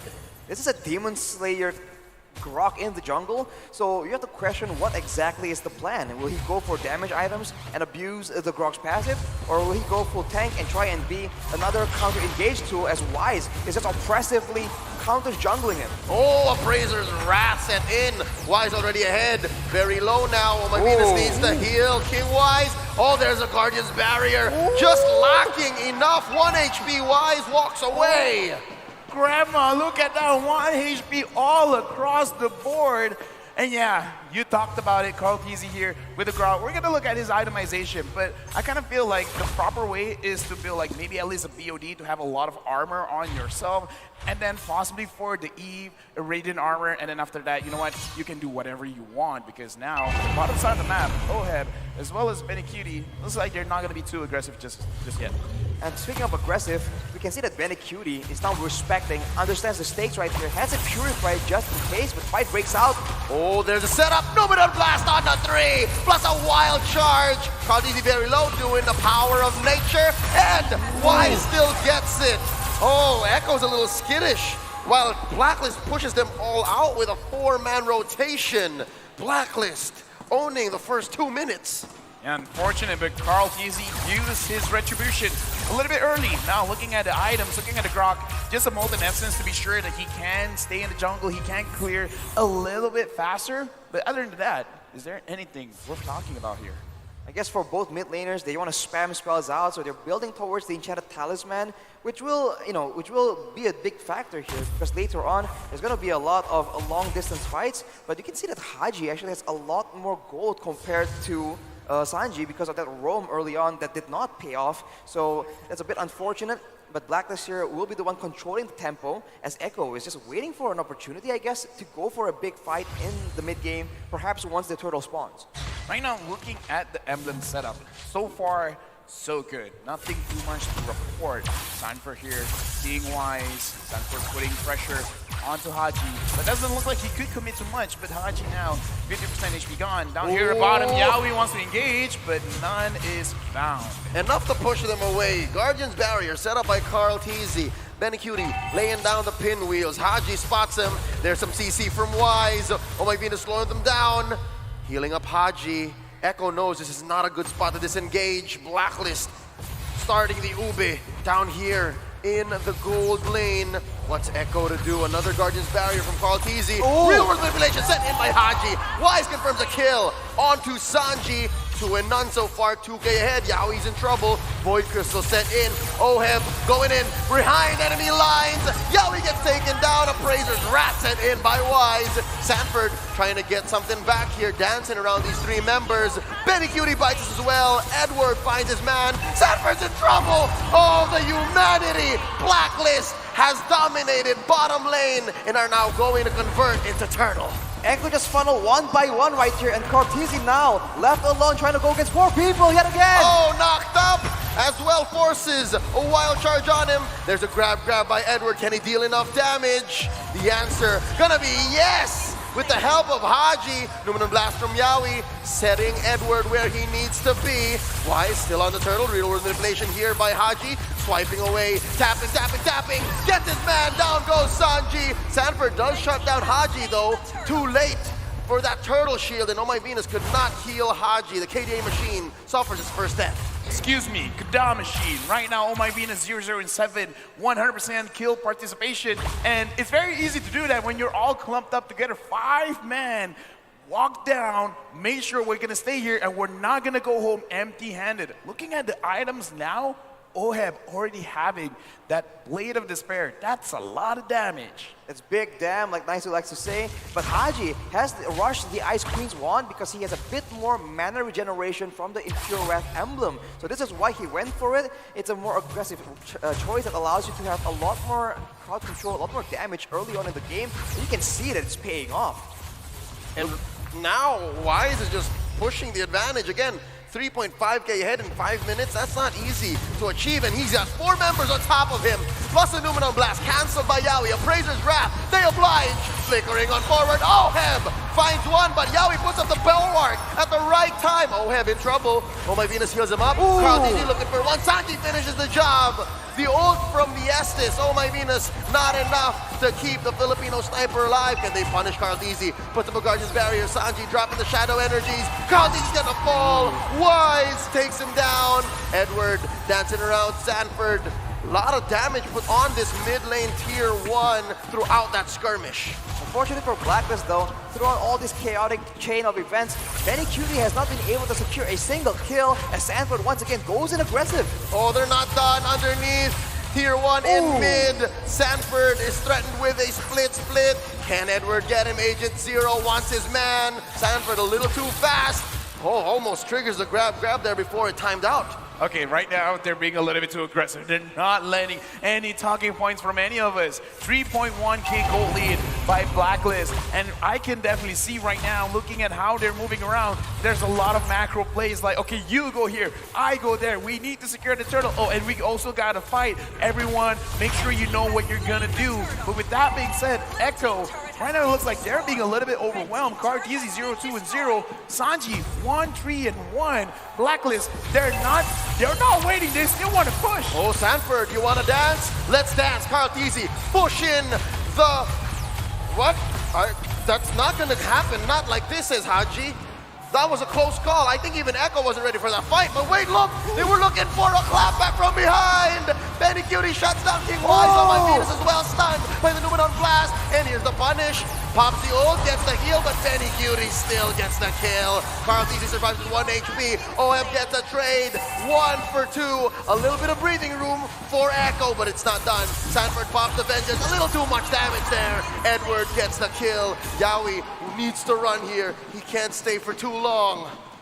It's so chaotic, and sometimes the late game marksman can really value from this kind of exchange. But Cutie, we saw that his golden staff was completed at about 7 minutes, so it's quite a bit late, and I think he's not as strong as we would expect him to be. But look at Oheb, so low. That was so close, but right now Edward moving forward, putting a little bit of pressure onto Sanji. Now Echo, especially how Sanford is playing the Joy, I think they can still fight this one, which, side note, whoever named this hero Joy, I don't know, I kind of feel like it's Sly because this is more like a frustration than joy. Exactly. It's kind of sarcasm, irony, whatever you want to call it. It's just not a joyful experience going up against this joy. It's an irony. It's an irony. Look at Haji though. That is pain, man. 2 of the ones completed. He has slow and he has that extra bit of DPS coming in, and any kind of tanky member, Cartesi as well as Yawi, will be suffering from that poke damage. Oh, look at the setup by Yawi. Comes in. Flicker with the Numenon Blast and Benny Cutie shredding wise. He's gonna get out of here. Oh my Venus able to get in the heal. Haji goes down. Sanford, mission accomplished. That's 1 man down from Blacklist International, making this Lord a trivial pursuit for Blacklist. I'm not sure if they want this. They're still going. Oh my Venus healing up wise. Blacklist not backing down. That's a joy bird because right now Sanford with this Joyfer is really putting too much pressure onto Blacklist because they want to stick together, but the more they stick together, the more they're absorbing a little bit too much damage. Now Carl Teasy is giving a lot of information. No one knows that Yawi is there. Blacklist right now, they're gonna get engaged. They stun Oheb, and they're gonna knock him up with a wild charge. Benny Cutie gets the kill. Oh my Venus tried. They really did. And now Haji's gonna keep Sanford down. Pops the Vengeance. Another man advantage for Echo. But what do they make of it?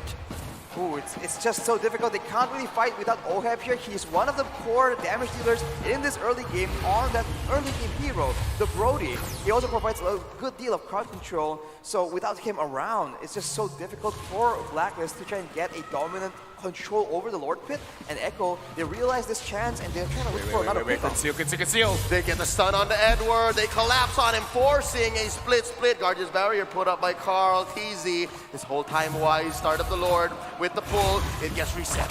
And right now, look at Sanford. Look at Betty Cutie. This is the ones who are gonna make the play happen. Edward dashing forward. Carl Teasy getting damage on Oheb. Fighting! Torn apart memory, Pop and Carl Teasy, and that gives Blacklist a clear go signal. Yawi with the Numenon Blast, only stunning Agent Zero. Oh my Venus with the ult, healing them up. Haji putting up a barrier. You are not going through the real world manipulation. We will take Lord. All this while, Oheb pushed mid. Blacklist wastes no time at all, getting the Lord, getting turrets in the same breath as well. The top side though, that's a huge wave that will take a turret down for Echo. So a silver lining for the Orcas, but they need to find a way to fight in a more reliable fashion. Is it just me, or is Echo always setting up for a split push win? I don't know, man, because right now, Blacklist, it looks like they got to have their cake and eat it too. If Echo is really setting up for this potential split, they gotta make sure that 3 or 4 members can hang on to the entire team of Blacklist that is coming down bottom.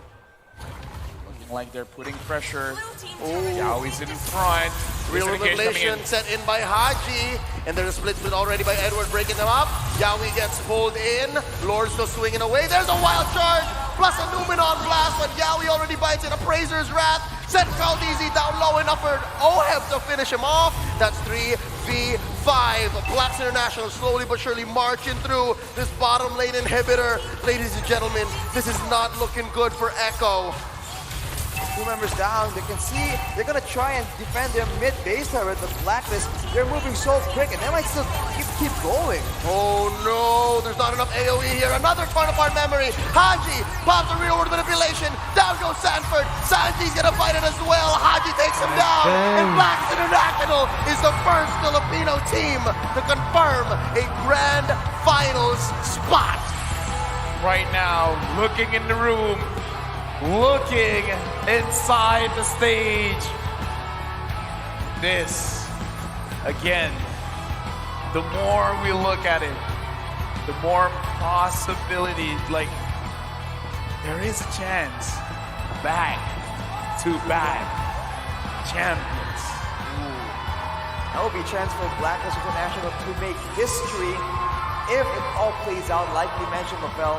But man, it was a tough fight against Echo right here, but they come out on top through all the struggles, through all the adaptations, all the confusion. They eventually still reign supreme on the top in the first part of the Grand Finals. As the line from MPL Philippines Season 8 rap battle goes, most dominant team in the game. Watch this. They are so close to, again, breaking even their own records. First team to win an M Series championship, coming back to the next year's World Championship. Now, they might even go back to back. Yeah, and again, Wise is encouraging. Yeah, come on, cheer for us. The dream is about to not be a dream, about to be reality. Because again, Blacklist now secure first slot in the grand finals. Like, imagine having a situation, the worst that can happen is number 2. Was this a reverse sweep from Blacklist as well? It was a back and forth. And there we go. Man, Blacklist. They went in so aggressive in the early game. It's like it's like they were saving that energy for the last match. Blacklist felt like, they were already so aggressive, ended the game early, didn't even give chance to the Echo to have a comeback. Whew. Man, it's like they were saving that energy for that last fight. So anyways, guys, that's it. This is still not the end for Echo, though. There's still a chance for Echo to come back. Okay? Tomorrow is going to be the Indonesian fight, which is RRQ versus Onyx. Okay? And whoever... Oh, snap. And whoever wins that is going to be fighting Echo. And then Echo will then fight that Indonesian team. And then whoever wins that one is going to be fighting Blacklist. So it's still not over for Echo. But anyways, we also have another big day for tomorrow. So we're going to have to end it now and be back tomorrow. And we'll see. Is it going to be another PH versus PH? Will Echo have another shot onto the Blacklist? Or is it going to be Indonesian versus PH? Also, which team is it going to be? Is it going to be the RRQ or Onyx? To be honest, I want it to be Onyx because I would like to see Kairi again playing his Hayabusa. Anyways, guys, that's it. Thank you for watching. Good night. It's 11 p.m. Thank you for joining us this late at night. Yeah. Good game, guys. Yeah. So see you guys. Thank you for watching. Hungry Hanabi, bye.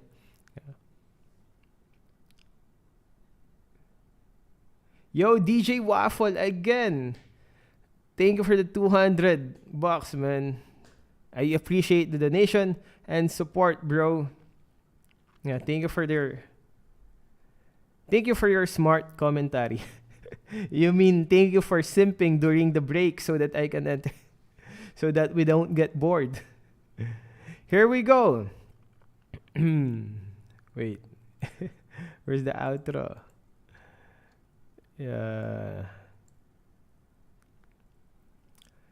Here we go.